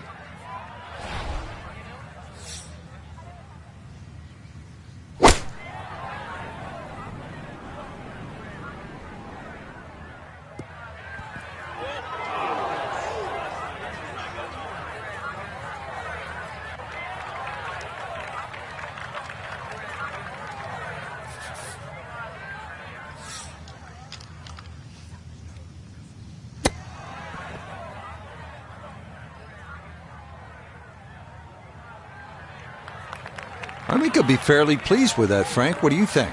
I certainly do. It was so good.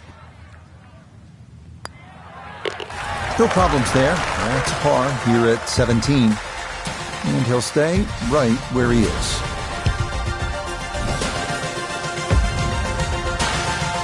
Ah, yes, one of the most famous finishing holes in golf. 357-yard par 4 18th at St. Andrews. Aim the drive at the clock on the R&A Clubhouse. And remember, the road here is an integral part of the course. Any ball that lands there must be played as it lies.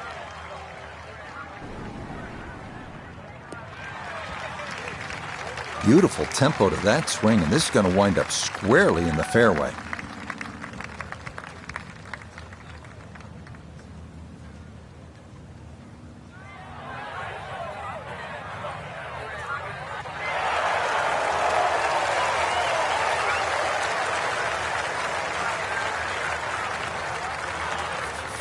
The big drive got him here. Now a short one for his second.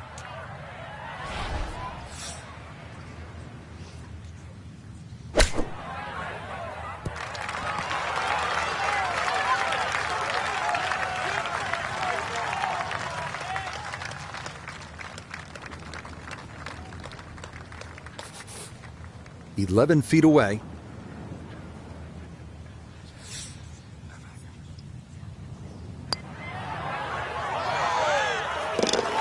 Yeah, that's a good putt there. It's a birdie at 18. And that will make this a 76 for this final round. Well, Frank, a win would have been nice, but this is all you're looking for, right? Here at Q-School. Just get in. That's right. The focus is normally on the people that don't make it, the losers of Q-School. You know, you had to finish in the top 40, had to get the job done, and that's exactly what we saw. Mission accomplished. So that'll do it for my partner.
EA Sports and the PGA Tour are proud to bring you this showcase of the best young players in the world of golf. From Bay Hill Club and Lodge in Orlando, Florida, it's opening round coverage of the event known as Q-School. What might we have in store for us over the course of these next 4 days? We've got big names, we've got dark horses, we've got it all as we look at the leaderboard on this Thursday. A lot of folks fighting for the title, including our leader. So let's get out to the course as we join the action on the tee at the par 5 fourth.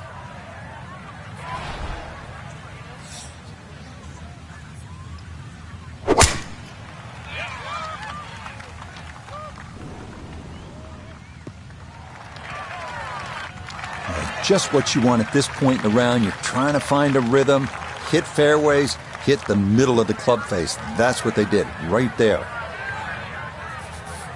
Still better than 3 bills away as he puts forth his second to the par 5.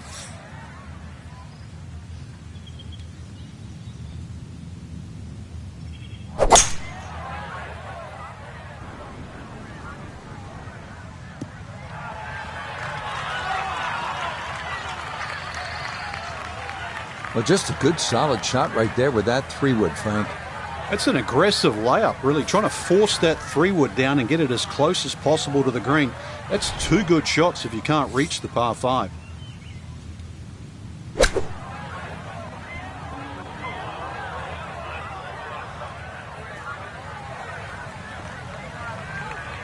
Nobody's really going to be happy after that shot, squandering a really good opportunity of making birdie at this par 5. Birdie putt coming up, and we go to Iona Stephen. Hair of right to left in this one, Rich. Straight back up the slope.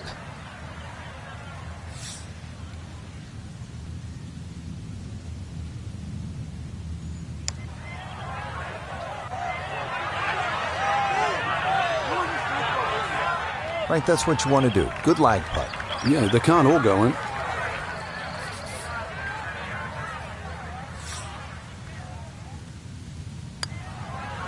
Okay, that one finished off. It's a par here at 4, and he'll stay at 2 under.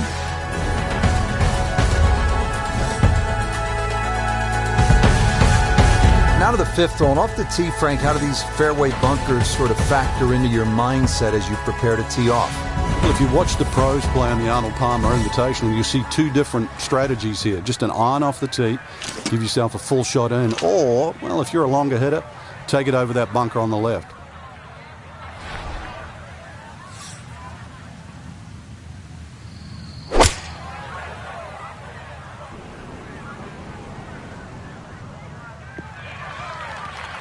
Yeah, if you see shortish par 4s like this, it's a great time to bring out the irons, and that is going to work out well.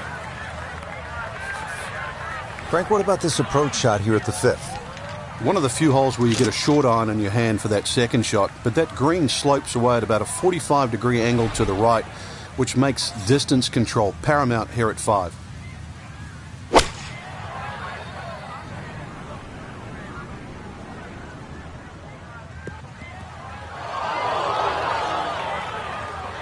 That's got to be disappointing. Good line in the fairway, and the approach winds up in the bunker.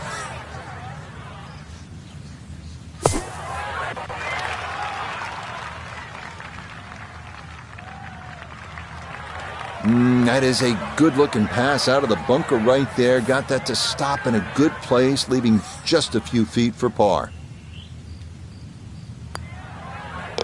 That one finished off. It is a par here at 5. And he'll remain right where he is. Moving on, we get a look at one of the most iconic holes at Bay Hill, the 555-yard par 5/6. It is a sight to behold.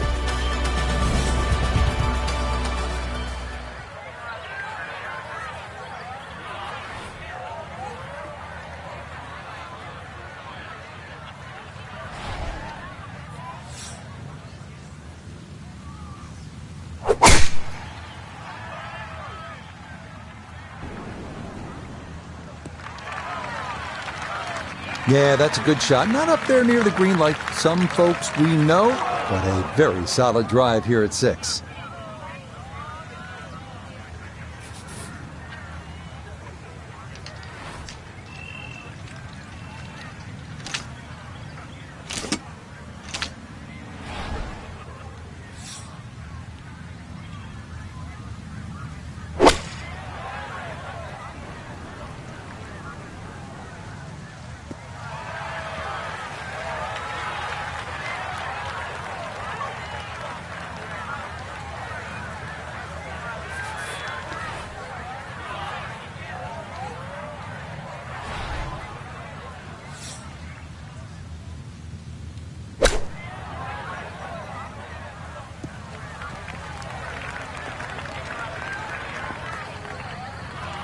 And that's going to leave some work, but it'll end up okay. We turn to Nota Begay III for this look at birdie. And a really tricky look here. Tough side hill putt. He's got to push it out to the right and just let it drift its way back to the hole.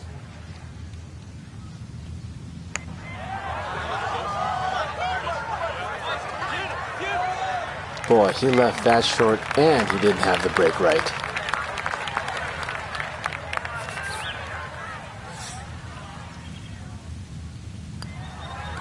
Okay, safely in for his par. And he'll stay right where he is.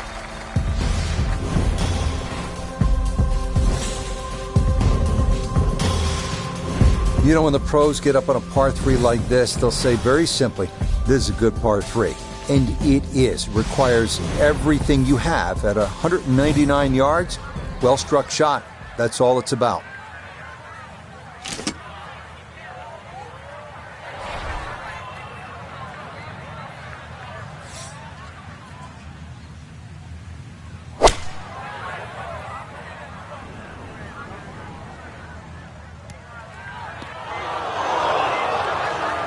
And that's going to be too strong. It is into one of the 2 back bunkers around this 7th green.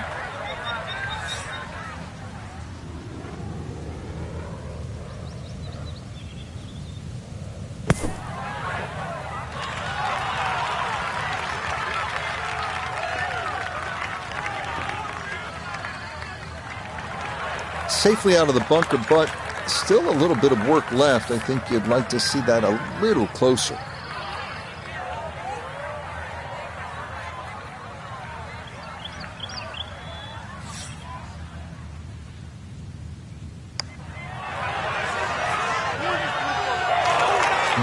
Boy, that was a good stroke. That definitely threatened the hole, but just did not want to go in.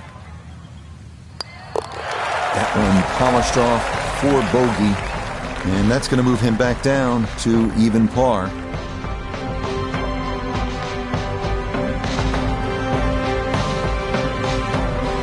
These 4 days are going to be a grind.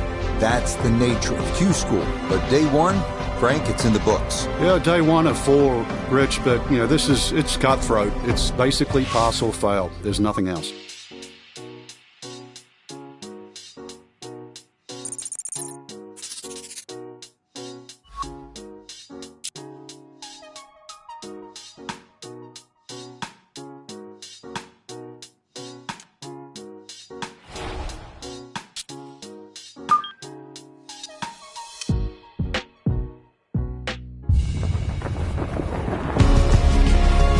EA Sports and the PGA Tour are proud to bring you this showcase of the best young players in the world of golf.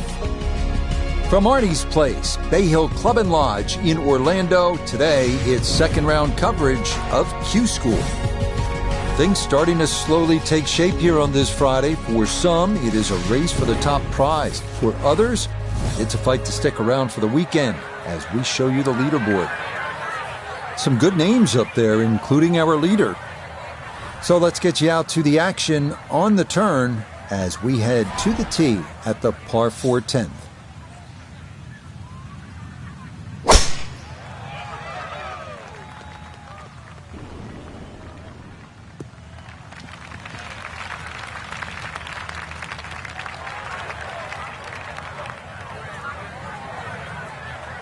Second shot coming up, and we say hello to Iona Stephen. 127 yards, that's what he's looking at down the flagstick. The pin up front in the right-hand corner of the green. Well, this is straight at it. It's a really good line. Rich, is that 8 or 9 feet? Not that bad, but it is a great approach shot. Not a long putt, but a side hiller for birdie.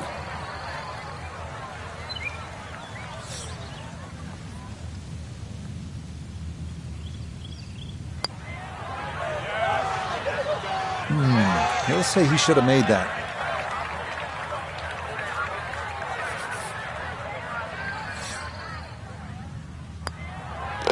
So that's in for par to start this backside. And he's going to stay 2 back.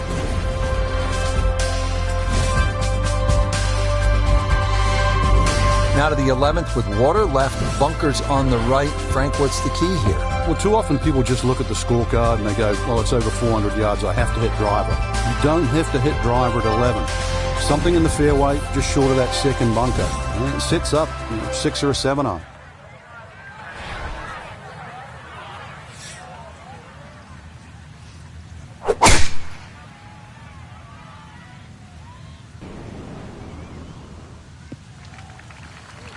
Looking for a strong finishing kick here on this Friday to get set up for the weekend, and that another good drive here. This is where club selection is so important. Second shot into that stiff breeze.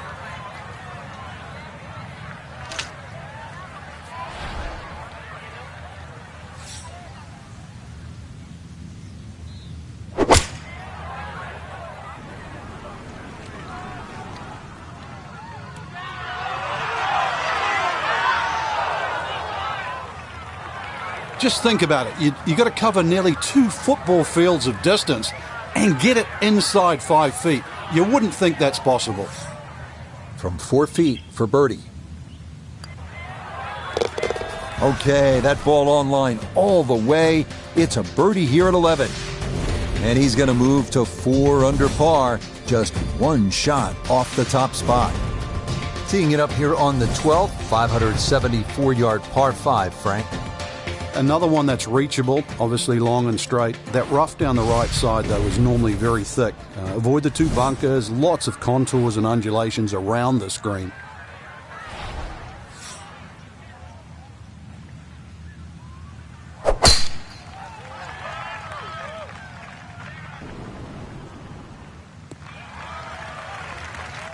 Boy, the rhythm is definitely there today. Another wonderful tee shot.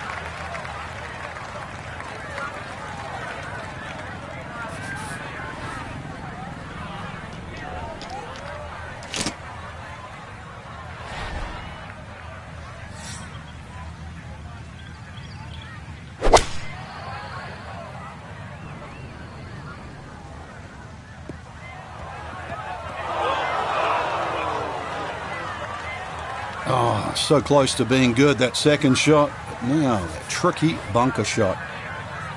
Third shot coming up now from the bunker.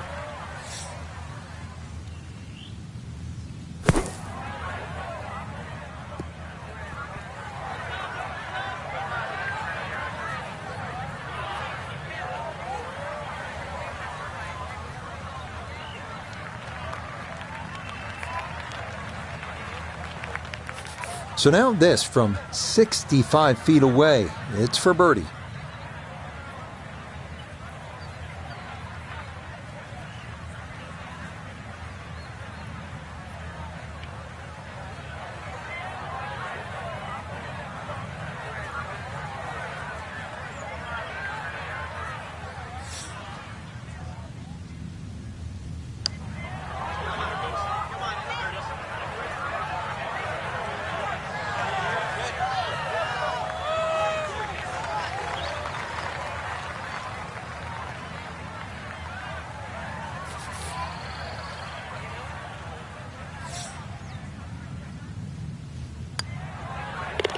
No missteps there. It is a par here at 12. And he's going to remain 1 shot off the pace.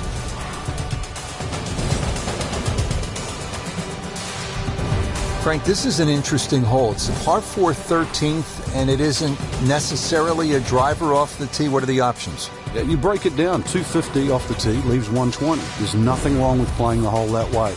You get a little over ambitious here and run out of fairway. That second shot over water. Whoa.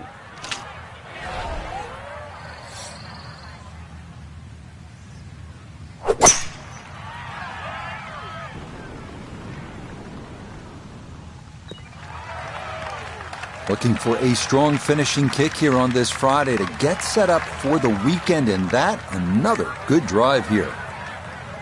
From the fairway, Iona, this his second. We're looking at 131 yards left to the flag, and that wind is herring from left to right, so you need to factor that in as you start this ball. I like the looks of this one.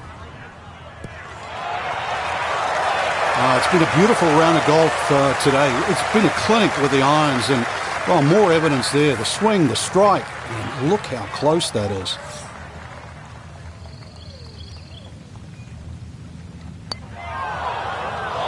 Oh my, that singes the right edge, but doesn't go down.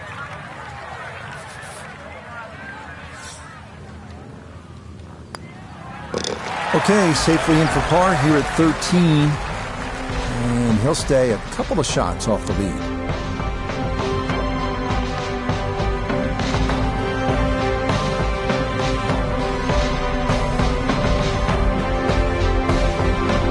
So for our featured golfer, Frank, they're in good position here for the weekend. Just a couple of shots back of our leader.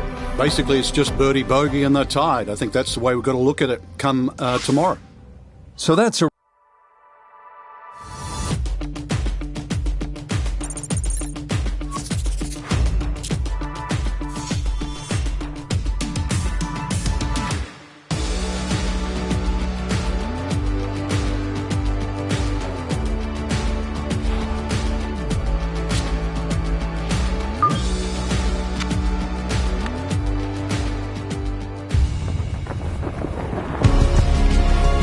EA Sports and the PGA Tour are proud to bring you this showcase of the best young players in the world of golf. From Bay Hill Club and Lodge in Orlando, Florida, third round coverage of Q School. Rich Lerner here in our tower overlooking the 18th green. Frank Nobilo is by my side. Out on the course, we've got Nota Begay III and Iona Stephen as we check the Saturday leaderboard. We're looking at a tie at the top at 7 under par. And our featured golfer 4 shots back as we get things going. So let's get out to the course, already deep into the round as we head to the tee on the par 4 15th.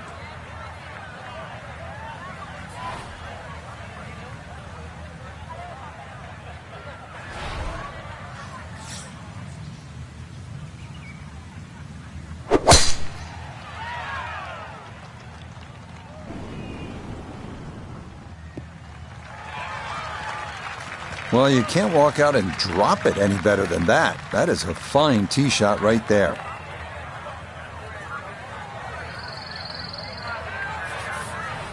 Now the approach shot, par 4, 15th hole. Frank, break it down. Green narrows up the further back you go, so the most generous place to land the ball is in the front half of this green. It's also the flattest section of the green.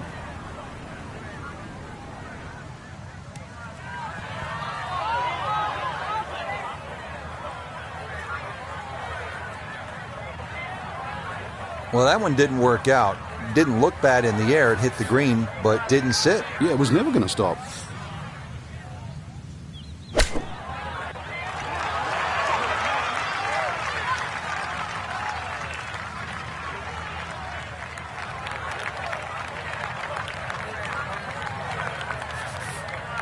This is a 9-footer.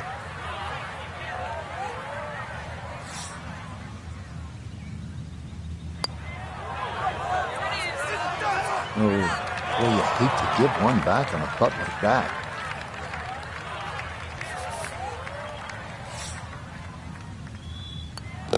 Okay, a bogey here at the 15th. And that's going to drop him to 2 under.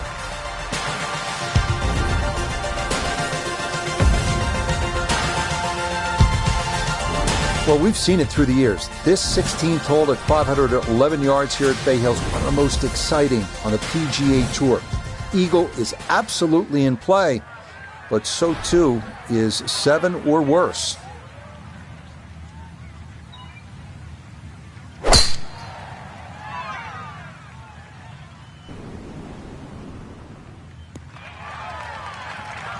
Yeah, that will get a little bit of run.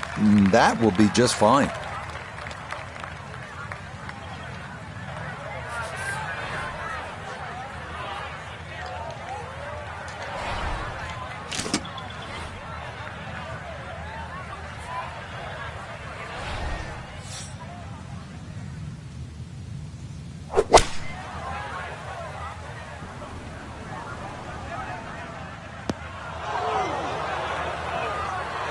Now, this par 5 green is well protected. That's 2 good shots, but that bunker's there for a reason. Now, with some nifty sand play, we're looking at 4.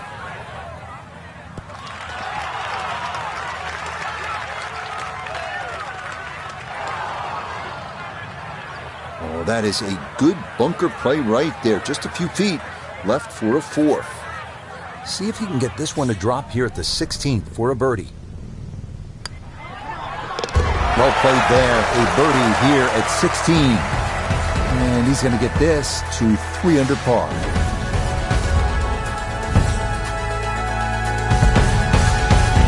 Frank, this is a great hole through the years to watch when the pressure is ratcheted up deep into a round. That is all you want at more than 220 yards. Plays slightly shorter because it's downhill. The bunker's on the left in play. Even the bunker short right, and of course the water, if you just miss it a bit, that's in play. And the green shapes away from you. This has to be the most difficult par 3 on the golf course.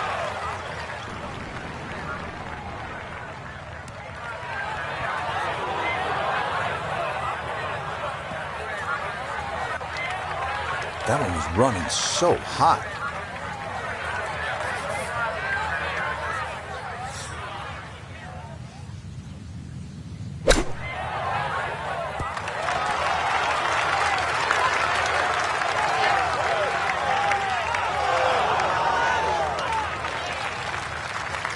The wedge game may just bail him out. A great shot there to get it in close.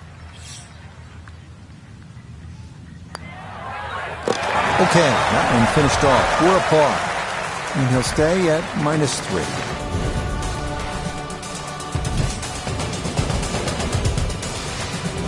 Well, here it is, the 18th at Bay Hill at Arnie's Place. It's one of the most famous finishing holes on tour. This is where Robert Gomez in the early 1990s holed a 7-iron for an eagle to beat Greg Norman. A lot of drama and a lot of history here at this closing hole.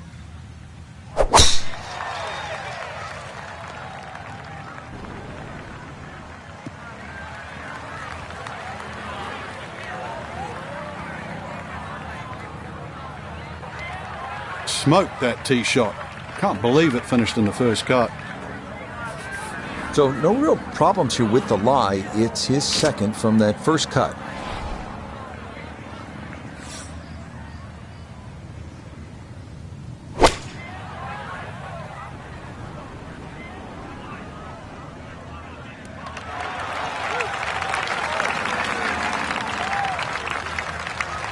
It's a solid shot and a green in regulation, but a little away from the band.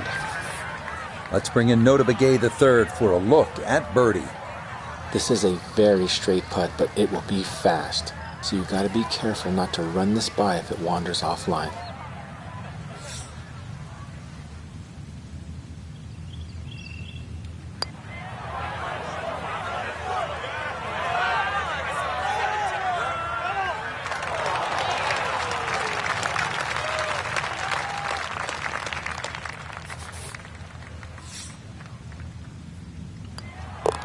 So he'll finish up there. It's a par here at 18. And that makes this a third-round score of 73. Well, without a doubt, a disappointing Saturday for our featured golfer. High expectations coming in, but it's an over-par round, leaving him well back. Rich, the sadistic side of me actually sort of enjoyed seeing someone struggle. I know you don't want to hear that, but we see people play so well week in, week out. It's nice to see someone show us that this game's really hard. So that should just...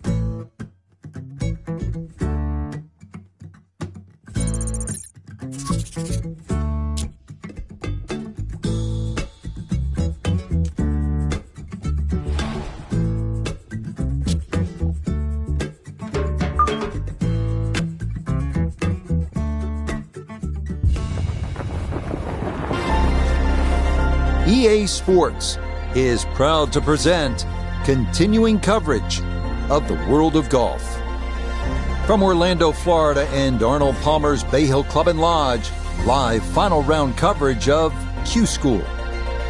It is the great challenge that all these golfers face, trying to string 4 solid rounds together, trying to best Mother Nature and this course, and trying to beat the entire field as we check the leaderboard. A number of folks in contention, including our leader. So out to the action we go as we catch up with our golfer on the tee at the par 4 13th.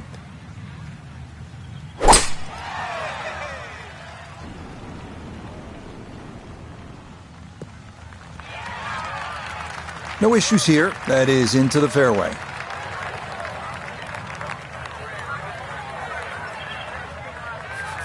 Second shot straight ahead, and we go to Iona Stephen.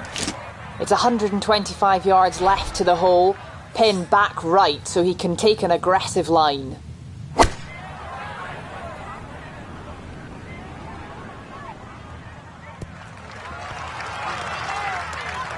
And a good iron shot, just not quite as close as what we'd all want to finish, but still. A long one coming up here for birdie.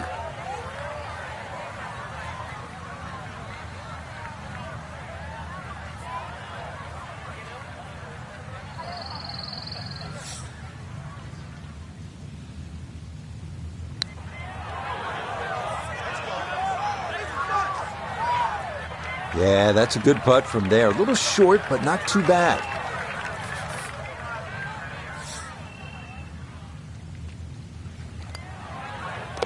That one finished off. It's in for par. And he'll remain right where he is.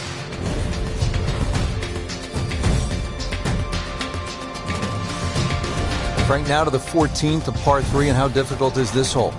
Once again, very narrow entry into the green, so ideally you want to fly the ball a little higher than normal, make it soft, make it land a little softer.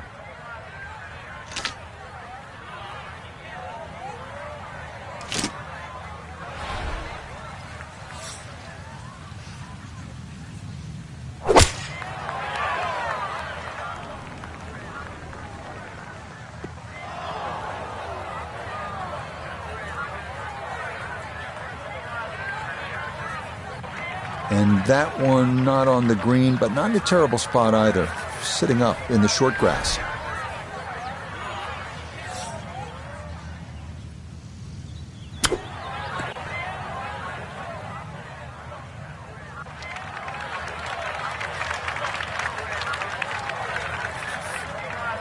This will be a 14-foot putt here.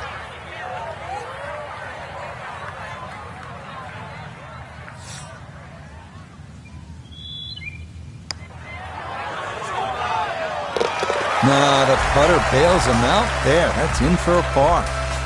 And he'll stay right where he is. Now at the 15th, big dog leg right here. What's the best way to go, Frank? Really down the left side. It's very tempting to try and hit it across that bunker, but not only do you have to carry the bunker, you've also got to carry those little shrubs down the right side.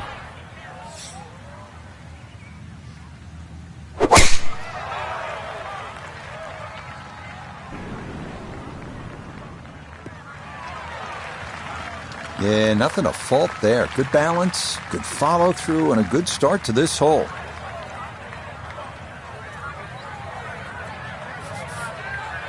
Frank, what are you looking to do with this approach shot here at 15? Anytime the flag's on the front, Rich, it's basically green light special. When the flag starts to get pushed towards that back area of that green, it starts to get narrower and narrower and narrower. And that's where you've got to be a little careful.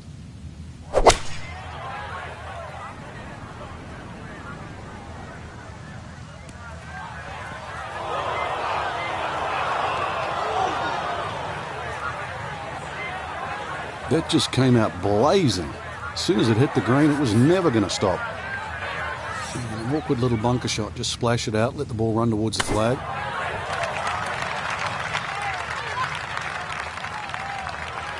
Oh, the hands came through beautifully there. Good thump of the sand and a good chance to save par.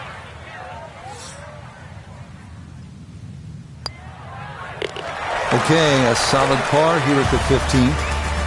And he'll remain right where he is.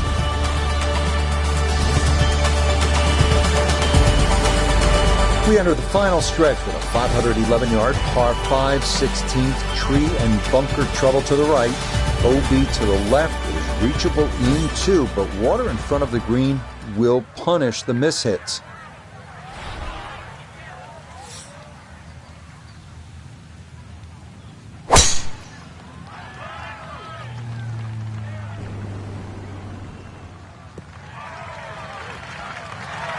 That one's going to hit hard, get a little bit of run out, and that is going to wind up just fine.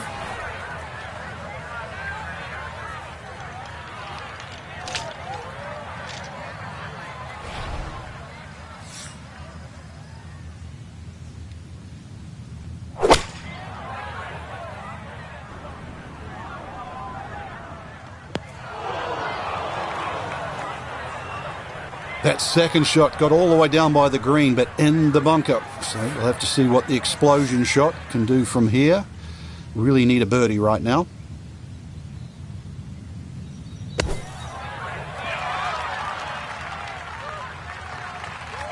All right, not exactly what you're hoping for, but safely on the putting surface with birdie still in play. This one measures out to 15 feet.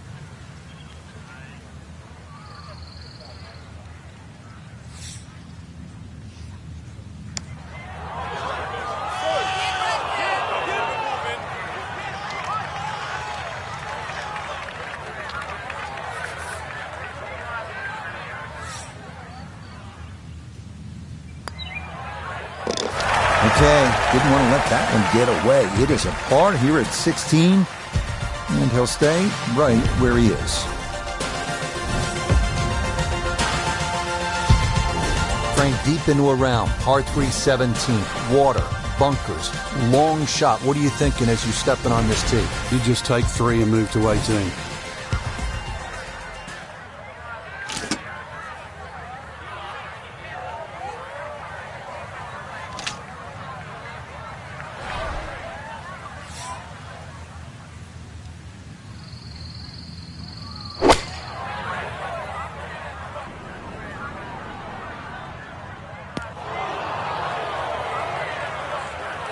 And that is going to be safe, but it's short and into that long right side bunker here at 17.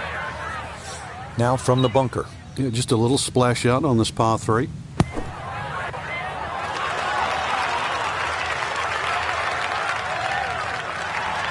Okay, pretty big swing necessary there, and that's not all that bad from that far away.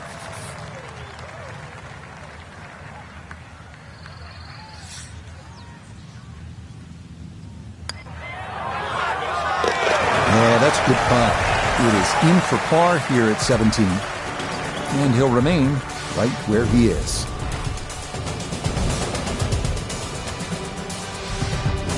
Finishing hole at Bay Hill is the demanding 458-yard par 4. Water to the right. OB along the entire left side. A 4 almost feels like a birdie here.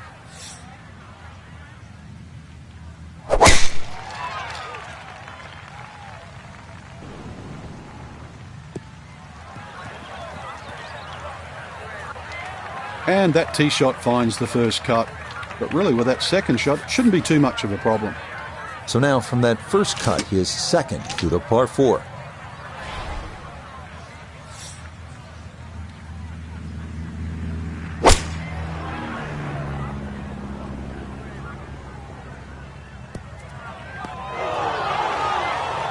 And not wanting to take on the water, that is struck a bit too firmly, and it is into one of the back bunkers here at 18.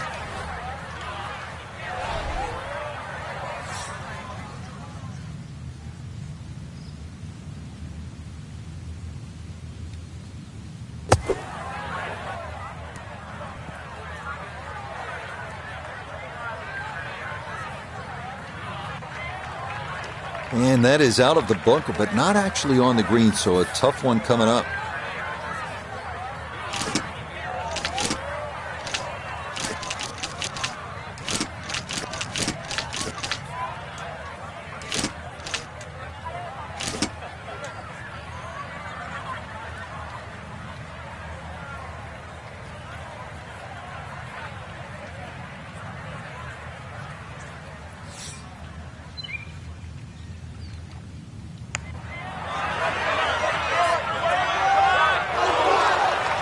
Got it there, but not quite on target.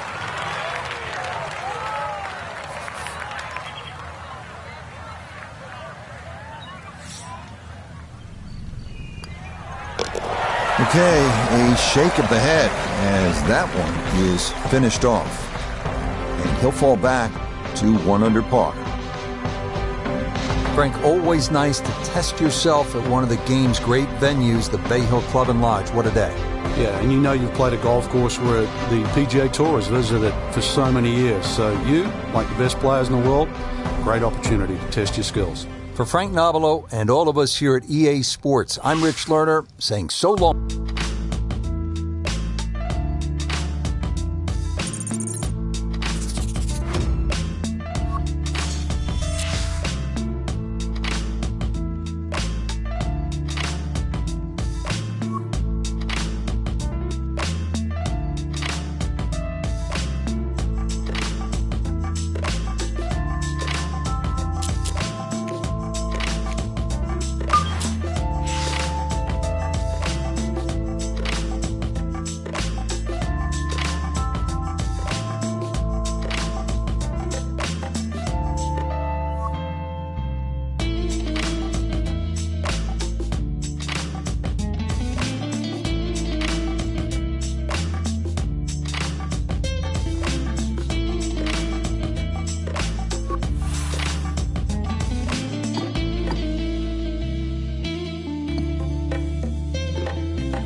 EA Sports and the Korn Ferry Tour are proud to showcase the finest young golfers from around the globe. From the home of the Ryder Cup in 2021, Whistling Straits, it's live first-round coverage of the season opening event, the Wisconsin Open. This is going to be a compelling 4 days of golf. A lot of storylines to follow as we move through the weekend, and we take a look at the leaderboard here in round one. We've got a tie at the very top at 4 under to this point. We'll get out to the action here as we pick things up on the par 4 6th hole.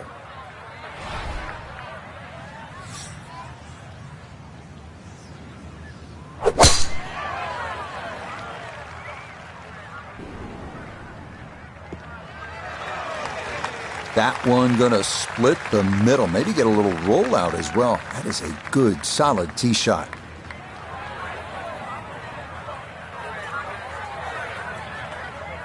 What an exciting time, our featured golfer beginning the professional journey. The Korn Ferry Tour. It's a good time to bring in our friend Nota Begay III, 4 times a winner on the PGA Tour, and he cut his teeth on this very circuit.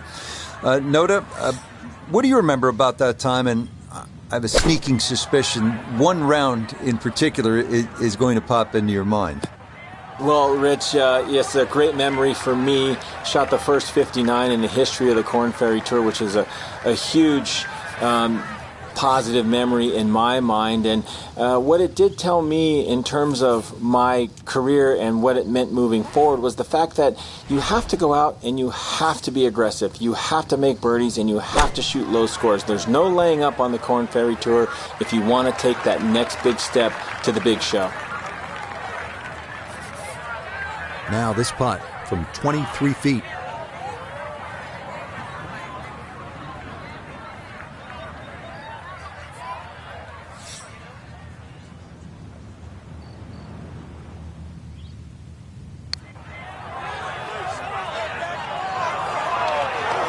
Not that time. Pretty good effort, but it'll wander a couple of feet by.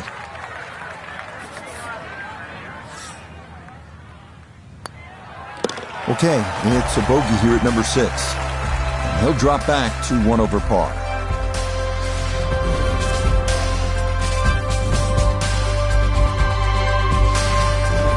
What an interesting par 3 this is. The 7th is 221 yards. There is trouble to the right, and it is nicknamed Shipwreck. I think those people that decide to go straight at the flag, then that's where they will pay a high price. There's nothing wrong with being a little left of the flag here.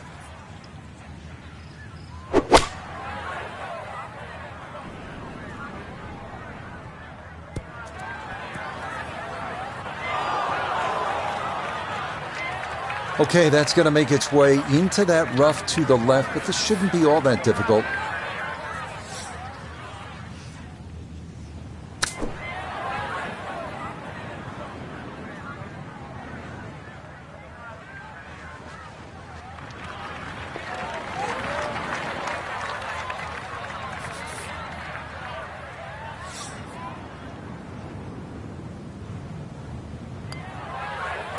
Yep, well done. That's in for par here at 7. And he'll stay at 1 over.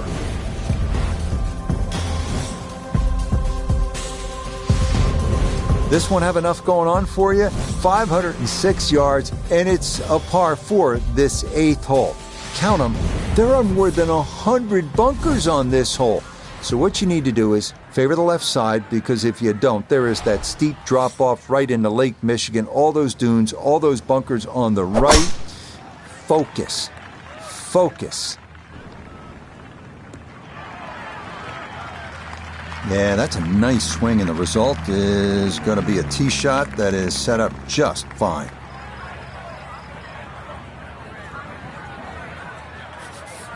Frank, when we stop staring at Lake Michigan in the background, what should we be focusing on this shot? Well, somehow you've got to thread a long iron in between the bunkers on the left and the bunkers on the right onto a very, very narrow green.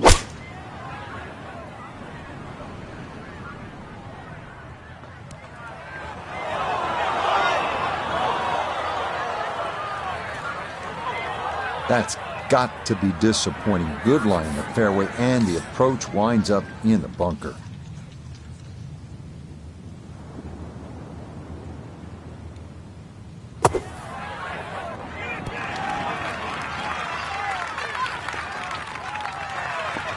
Boy, that was on an aggressive line. Couldn't quite get it to stop, and that will be left for par.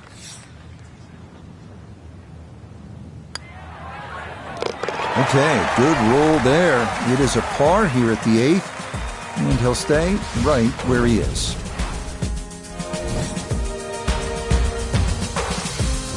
We finish up the front side here at Whistling Straits with the 442-yard par 4 9th.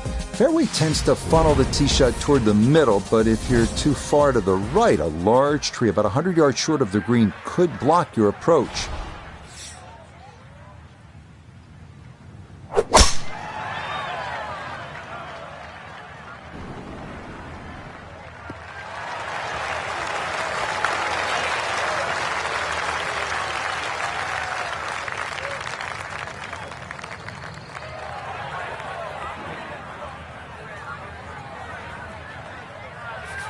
Second shot straight ahead, and we go to Iona Stephen.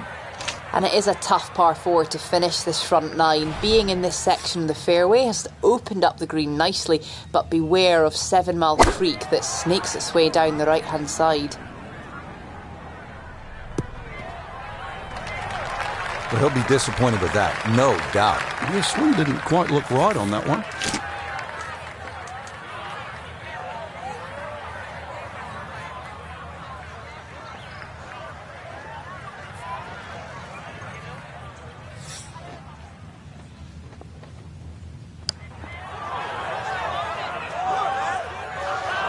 Nope, good effort, but that's going to wander a few feet by.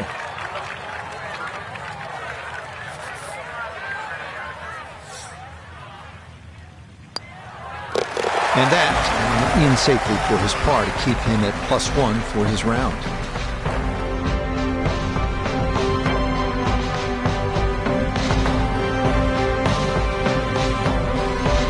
For the golfer we had our eye on, no other way to say it, Frank, just not a real good day out there. It could be a short week, Rich. We can complain about the conditions and that, but look at the leaderboard. The rest of the field.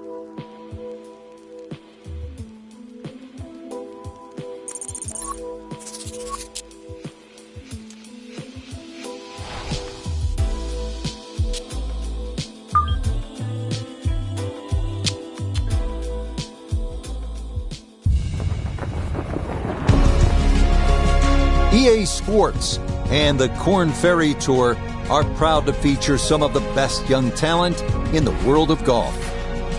From Whistling Straits Golf Course on the shores of Lake Michigan, live second round coverage of the Wisconsin Open.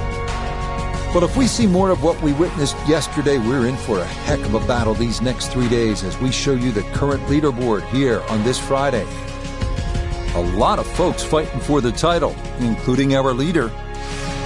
So let's get you out to the action on the turn as we head to the tee at the par 4 10th.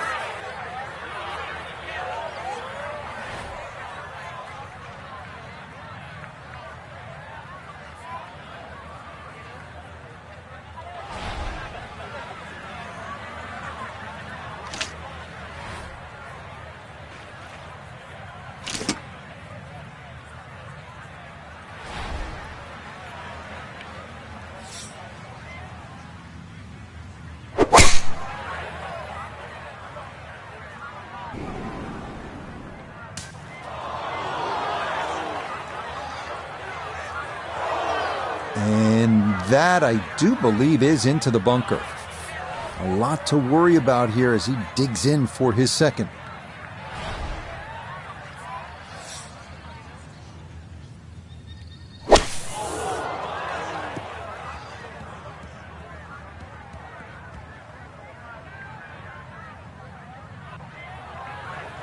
Well, I know I'm paid to talk, but there's not really much to say about that. Best to just move on to the next shot.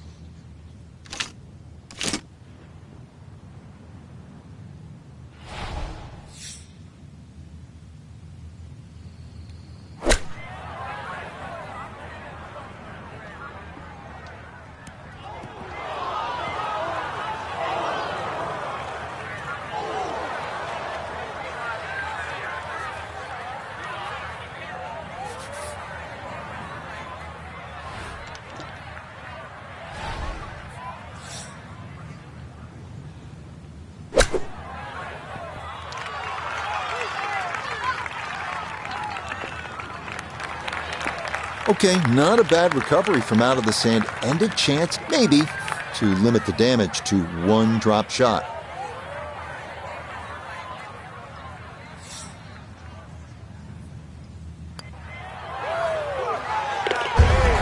Nicely judged, though it's 4-5 here at the par 3. And he's going to fall back now to 1 over par.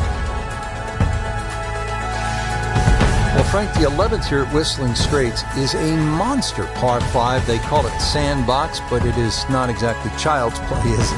No, I can't actually count the number of bunkers on this hole. Plus, it's a dog leg to the right. 645 yards. I don't care whichever way you cut it down. That's going to be 3 good shots. Forces you to hit driver off this tee.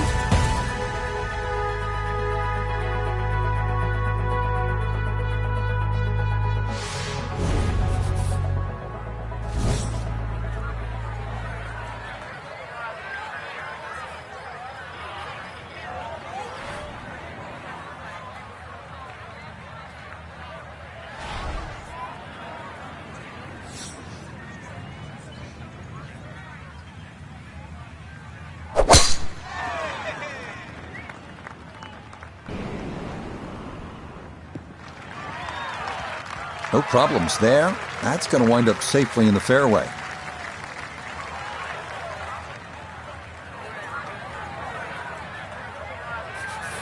Now a second from well over 300 yards. This will be about positioning.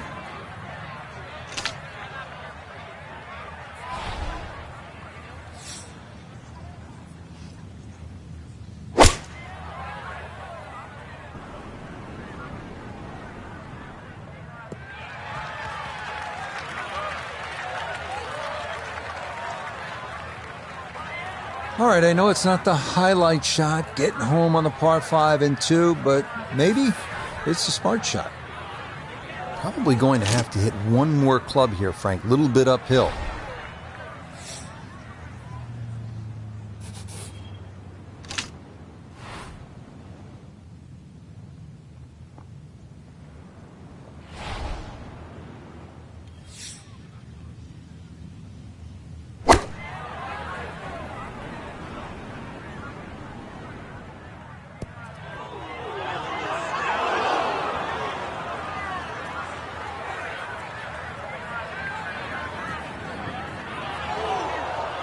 Needed maybe half a club more there. As it is, Needs to get up and down to save par.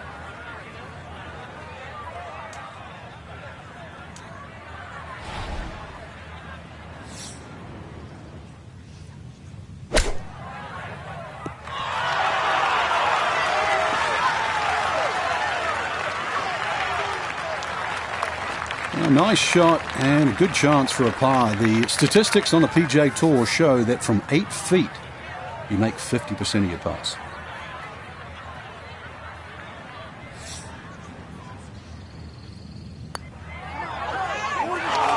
Ooh, that's got a little bit more movement than you think, and that'll slide on by.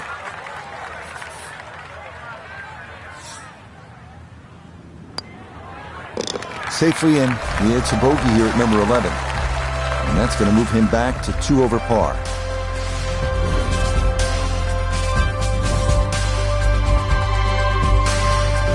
Now to the 12th, short little par 3. Yeah, just a short iron in hand. You'd like to think it's a birdie opportunity. One of the biggest problems here, though, is putting. This green, anything other than flat.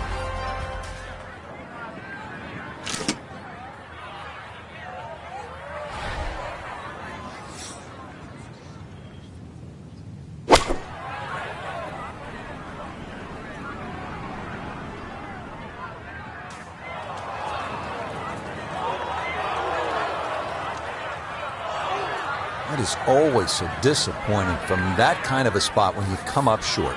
Yeah, you're licking your chops over that one. A shot you think you could hit directly at the flag. Now, test for the short game.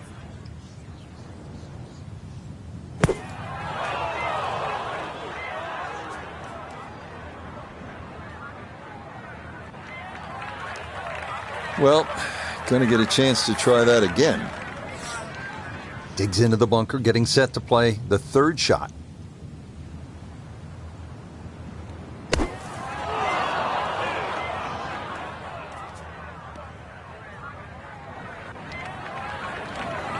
And they say a shot speaks for itself. Speechless.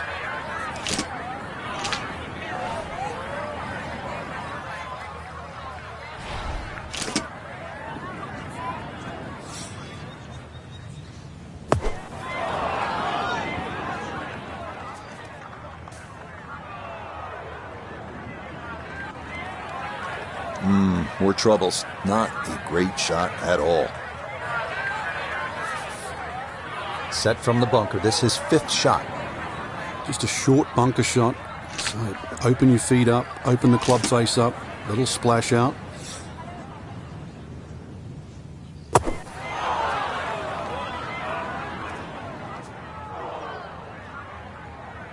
That will be a 3 over on the scorecard for this hole. Time to pick up and move on.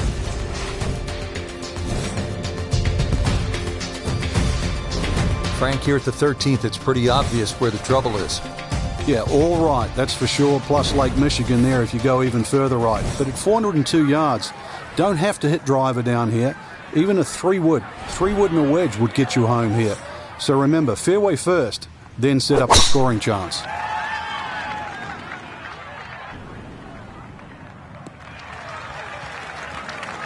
And that will do just fine.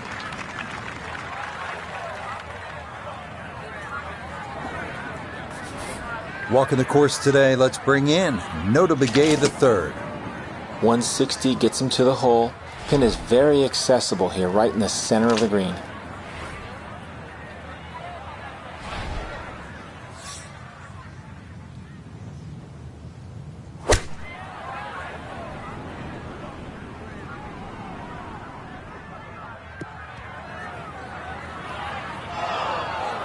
Well, had a good lie in the fairway, but couldn't do anything with it. That comes up woefully short.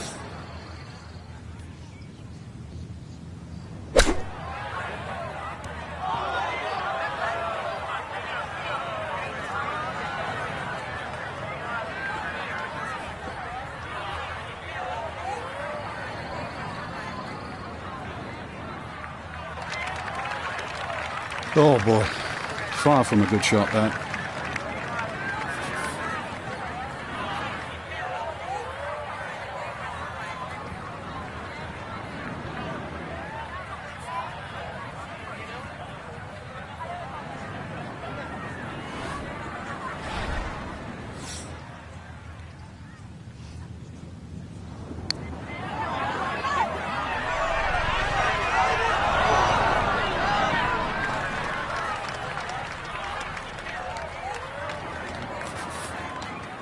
this from 7 feet.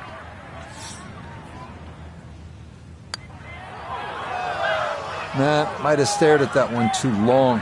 Sometimes you just got to go with your gut.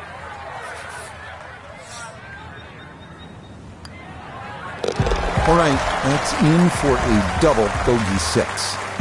And he'll slide a bit further here to 7 over par. Now the par 4, 14th, and Frank, this is not about brute strength, is it? A bit of a head scratcher here. When you first look at it, you think you just pull out the driver, but it narrows up in the driving area. So really it's a layup off the tee, just a short iron in from there.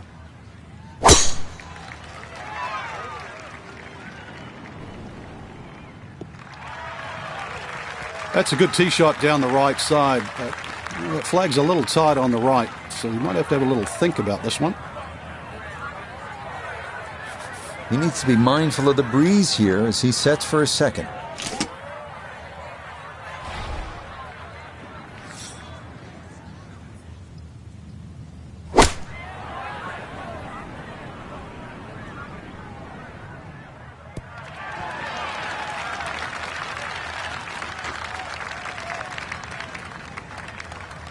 And a good approach shot, just not quite as close as what you'd like, but still solid. This will require the full attention. A huge swing left to right on this putt. Just trying to get it in there close.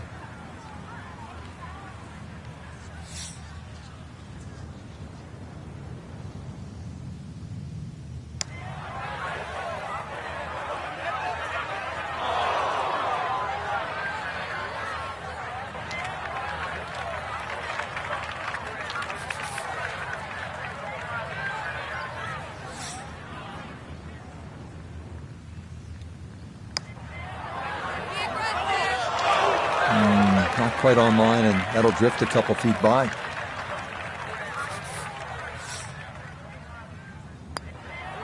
Safely in. It's a bogey here at 14. And that's going to drop him all the way down to 8 over par.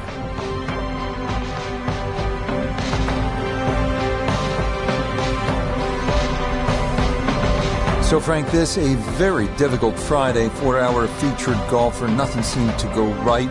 And this is going to wind up an MC. That stands for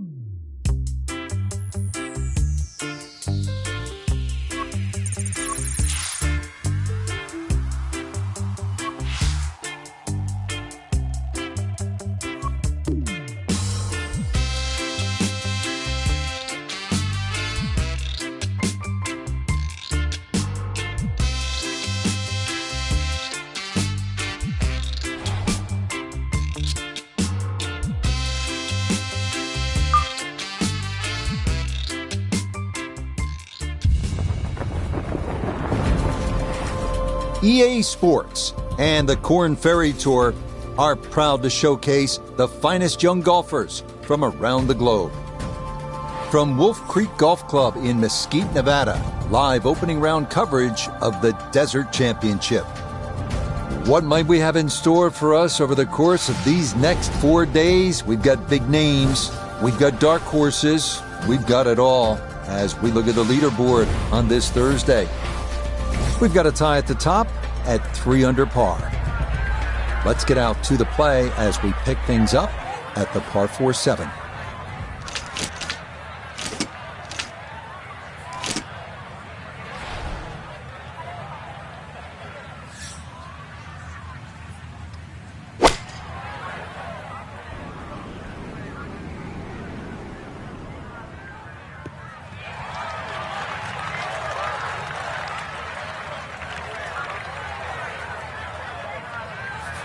So into week 2 now. That first tournament in many ways about dealing with the nerves. First ever professional tournament. Nota, what do you typically take away after that first week? You didn't put everything together, but you did get your feet wet. Certainly, and you have to look at the history of the Korn Ferry Tour, and many a player have struggled early in the year but has still gone on to garner one of those spots in the top 25, which is critical at the year end. And this is just a learning experience. You got to pick and choose your moments, when to be aggressive and when to stick to your guns. And in this particular case, got off to a slow start, and maybe this is a week they can build on. We welcome in Iona Stephen. This, a putt for birdie. And there's no space for a lapse in concentration here. Perhaps a little bit further away than we would have liked, but a 2-putt would be a very good result.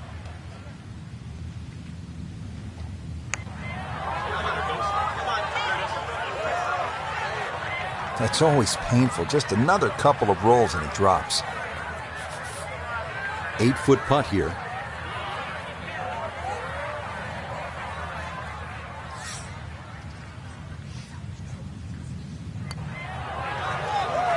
Oh, he's saying, where's the turn? That didn't move nearly as much as he anticipated.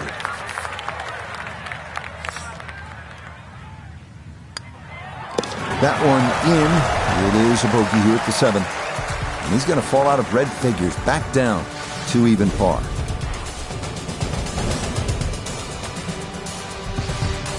We arrive now at the beautiful but treacherous par 3 8th, another one of Wolf Creek's signature holes, playing a stout 248 yards with a creek that wraps around the green from front to back. Important to hit your mark here.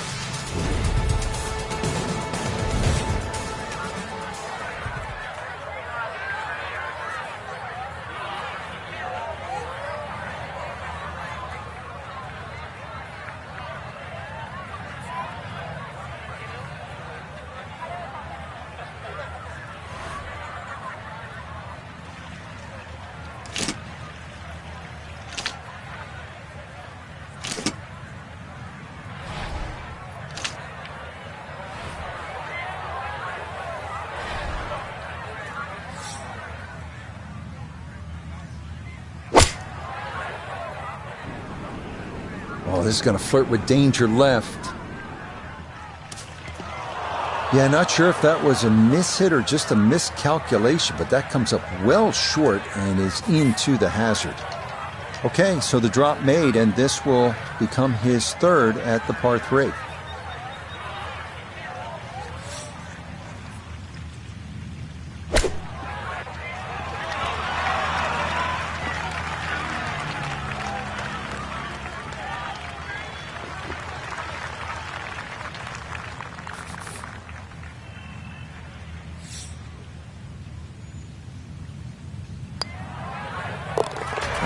Good stuff, though it is for a bogey 4. And that won't help the cause one bit.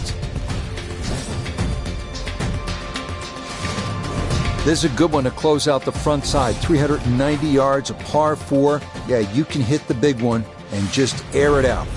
Stepping up to the shot here at the 9th, it's a par 4, 390 yards.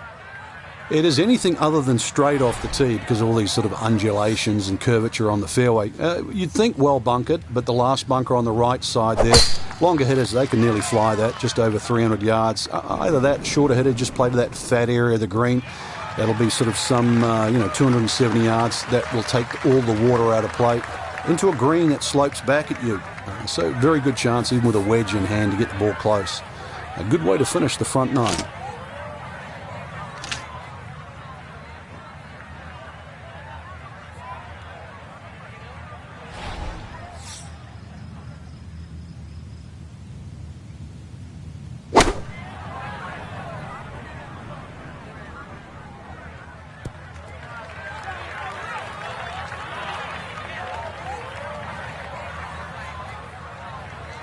Well, the ball is on the green. That's about all I can say with that. With a short wedge in hand, you'd expect that certainly be much closer than that.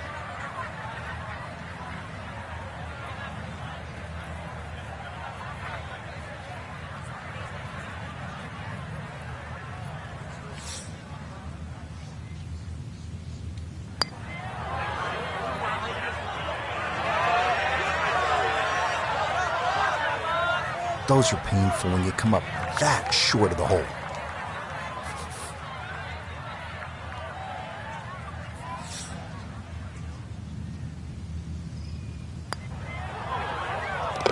Okay, can't take putts that length for granted, but that's in for a par.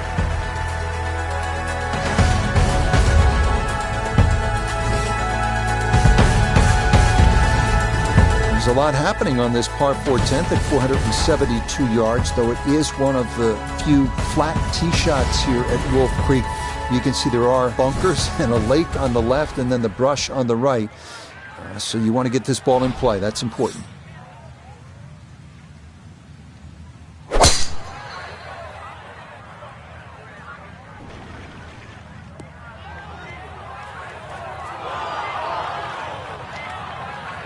Errant tee shot here, Rich, but going to have to muscle this one out of the rough. So a poor tee shot at 10. Now he's second.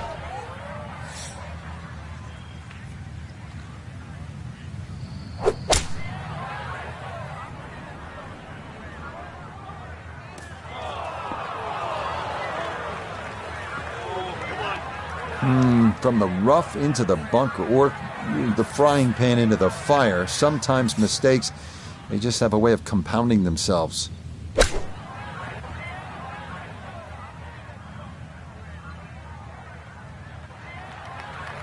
That came out soft, landed first on the fringe, kind of took some pace off, and that will leave a longish putt for par.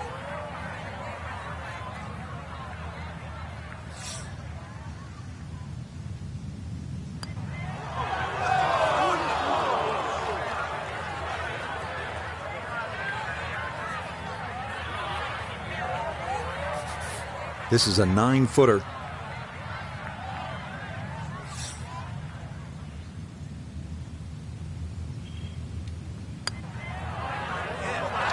And that's what these greens can do to you. They make you see things that just aren't there, and that one slides by.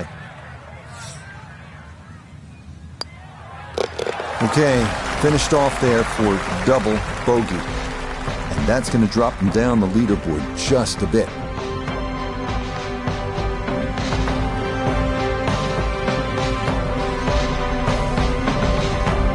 So one round in the books. Frank, how would you assess what you saw from this golf course? I think the golf course was the star, Rich. Really, there's enough good holes out there, some strong par 4s.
EA Sports and the Korn Ferry Tour are proud to showcase the finest young golfers from around the globe.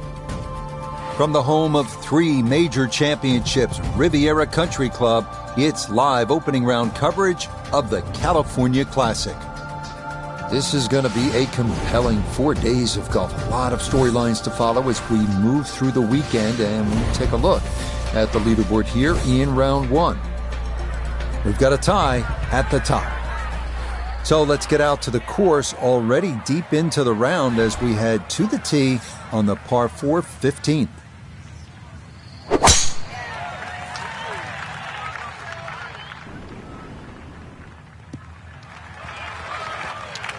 Beautiful tempo to that swing, and this is going to wind up squarely in the fairway.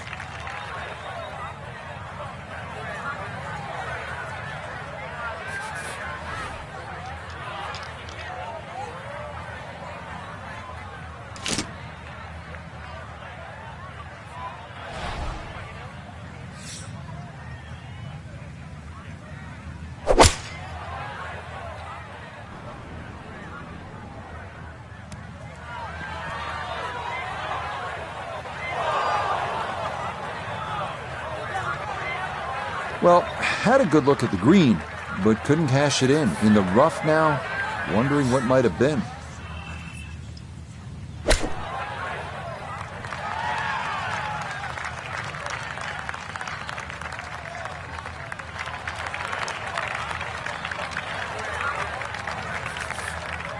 Just 5 feet left.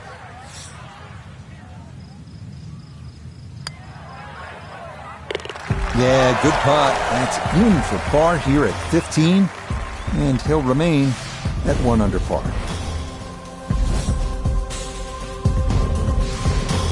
On now to the 16th at 166 yards. It's the smallest green on the course, but the difficulties don't end there. It's also surrounded by 3 deep and large bunkers. Plus, that tree left of the tee box can get you if you're not careful.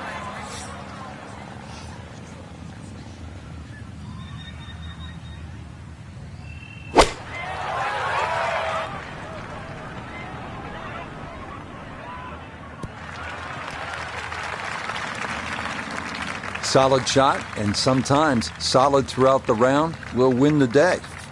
Birdie putt coming up, and we go to Iona Stephen.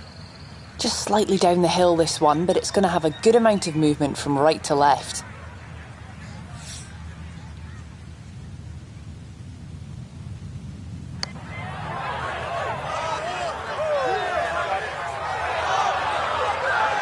Yeah, we've seen that putt get away from people, so that's not half bad there.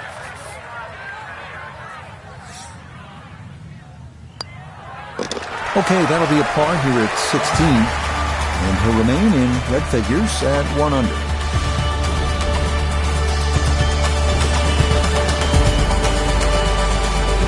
Next up, the longest hole on the course at 590 yards, the par 5 17th. It plays slightly uphill the entire way as it works toward the clubhouse and features bunkers on either side of the fairway.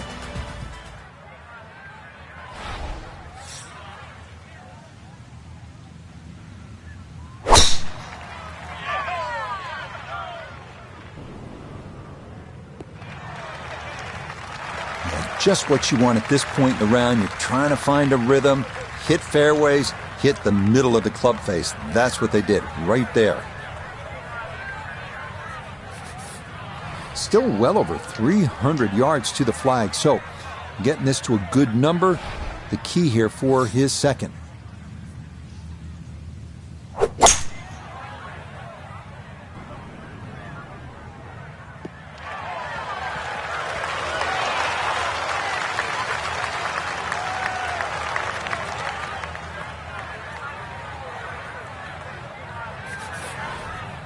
Third shot, looking for a good one.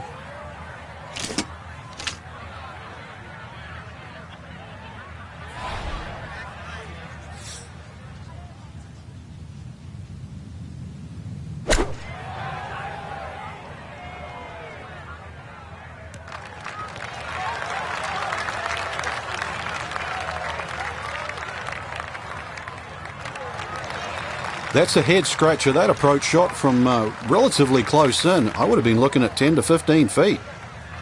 One thing's for sure, he's going to have to hit this one with some pace, traveling uphill much of the way.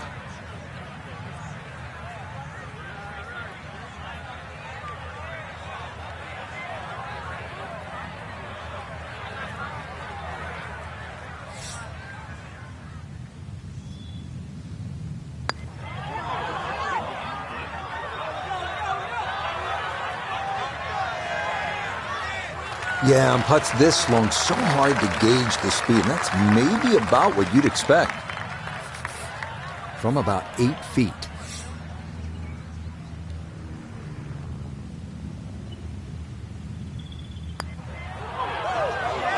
Yeah, that's good putt. It is in for par here at 17. And he'll remain right where he is.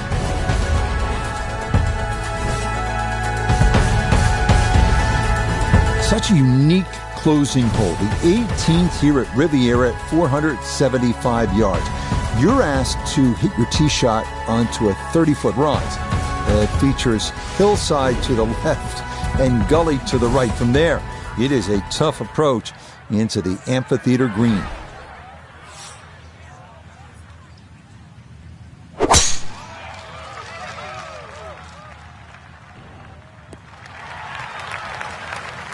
Finds the fairway.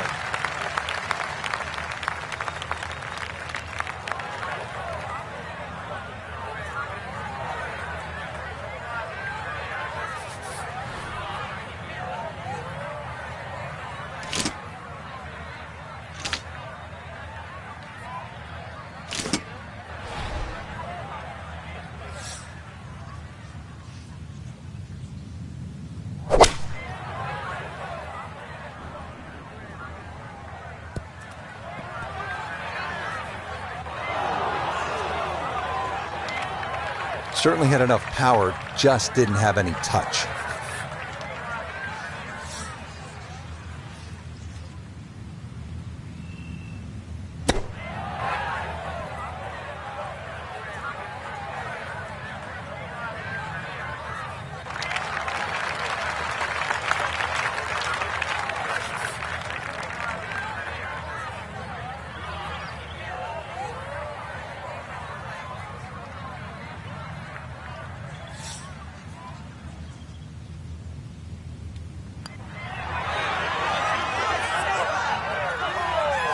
Not too bad. Didn't quite get it far enough left, and maybe a little too gentle as well. Okay, a shake of the head as that one is finished off. And that's going to move him back down to even par. Our featured golfer here today had some moments, but maybe not the round one you're looking for, Frank. Too many mistakes, Rich.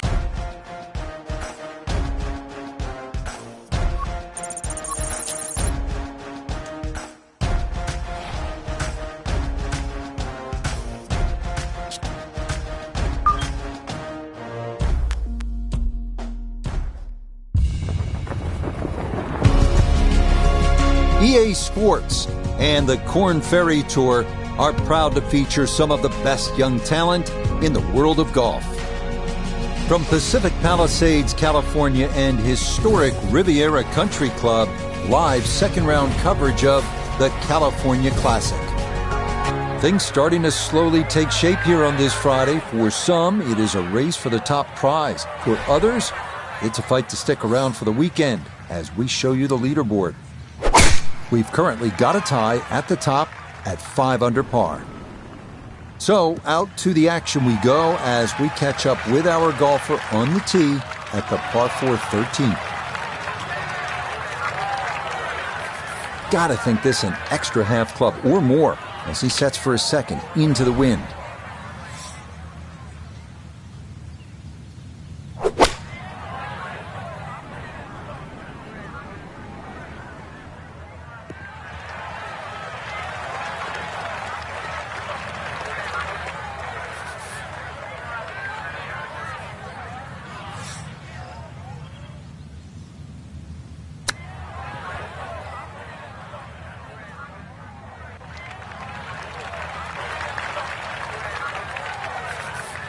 About 17 feet on this putt.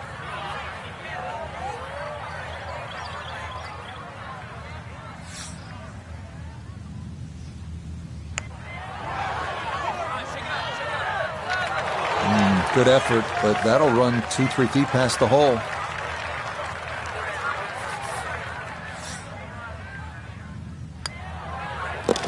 Okay, that one finished off. It is a bogey here at unlucky number 13. And that won't help the cause one bit. Ahead now to the 14th, the par 3 at 192 yards. This green's on a slight incline and given the ocean air probably plays a little longer than you think. The narrow green is flanked by 2 bunkers left and another to the right.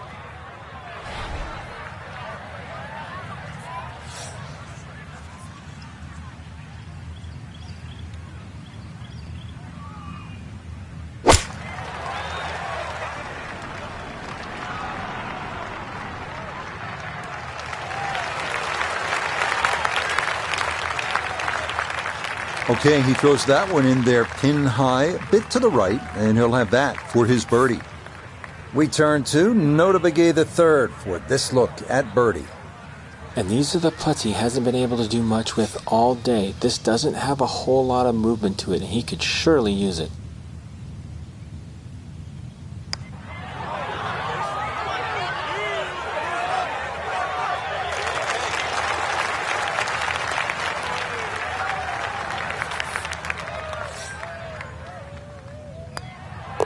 No issues there. It is a par here at 14. He's going to need to come up with a few birdies in short order if he wants to play the weekend. The 15th hole here at Riviera at 487 yards of par 4. It is the number 2 handicap hole, so that can speak to its difficulty. the one well-placed bunker at the elbow of the dogleg must be avoided, and the green is believed by many to be the toughest to read on the course.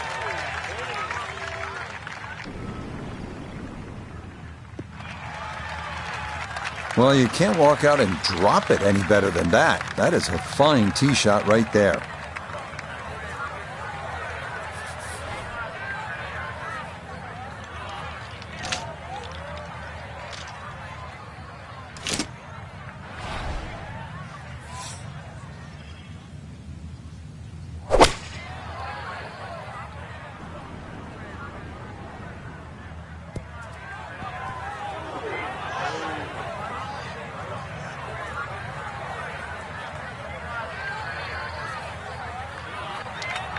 That just came out blazing. As soon as it hit the green, it was never going to stop.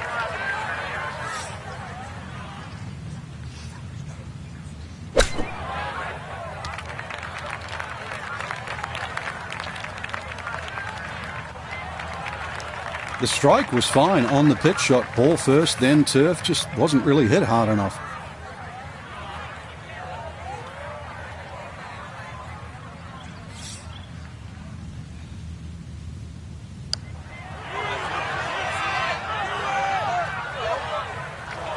That didn't need much more, but it does come up just about a foot short. Okay, a bogey here at the 15th. And he'll slide back now to 3 over par.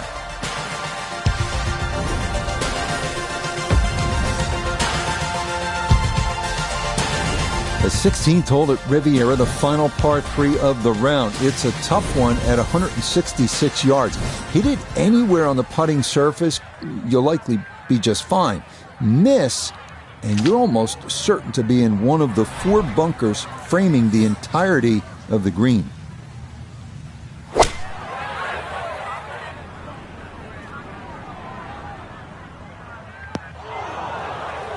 Well, he'll be disappointed with that, no doubt. Yeah, swing didn't quite look right on that one. Now from the bunker. Yeah, just a little splash out on this par 3.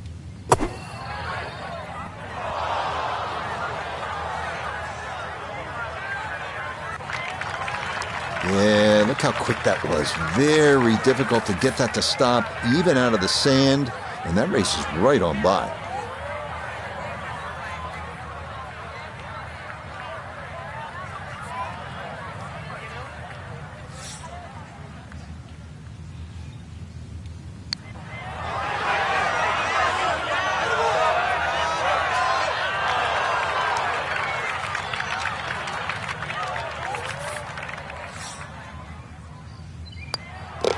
Okay, in for a bogey at 16. And that's going to move him back to 4 over.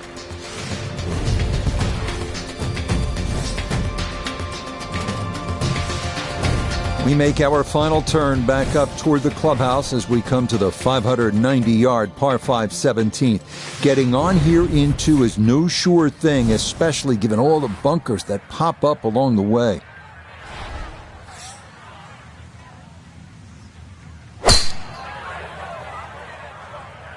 This one starting up that left side.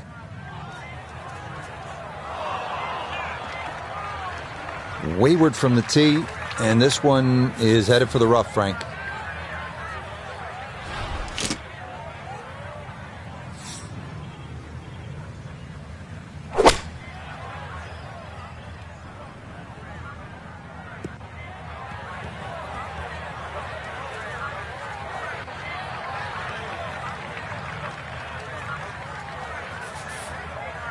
Well, this will be the 3rd shot here, about 110 yards away.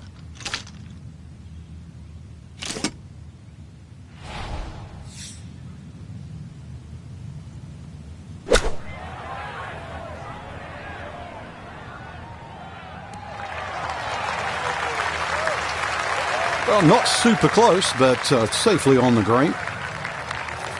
We welcome in Iona Stephen. This, a putt for birdie. Hair of right to left in this one, Rich. Straight back up the slope.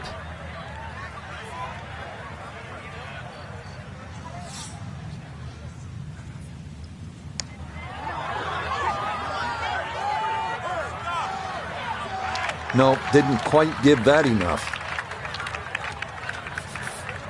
And this will be a 5-foot putt here.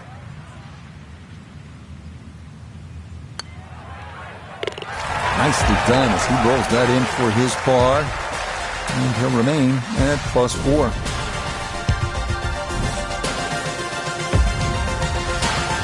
Here's a tough one to finish out our day at Riviera, the famous 475-yard par 4 18. This one cut right up against the side of the hill on the left.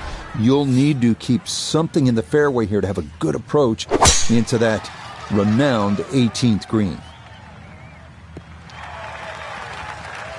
No issues here. That is into the fairway.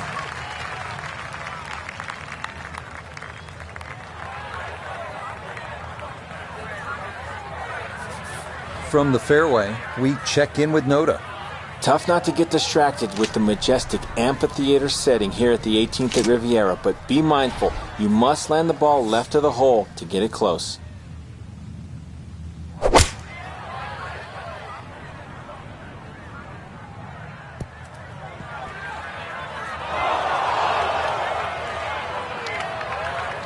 Frank landed it on the green.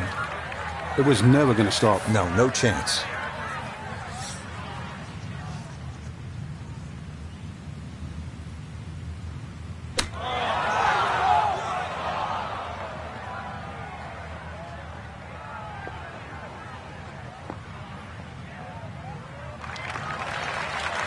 Look out. I mean, that one came out jalapeno hot, Frank.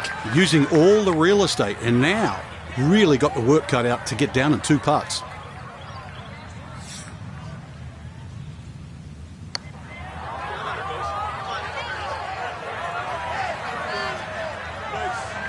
Nope, that was never going to climb that hill, and he has left himself a tester coming up.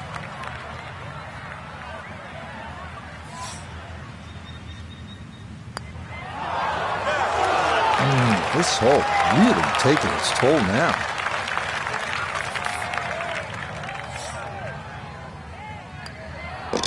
Okay, a shake of the head as that one is finished off.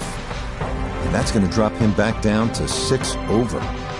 So conditions were tough out there, Frank. Our featured golfer could never really put it together, and it's going to mean a missed cut. I got to be honest, Rich, that was underwhelming. It really was. I think you've got to have a good, cold, hard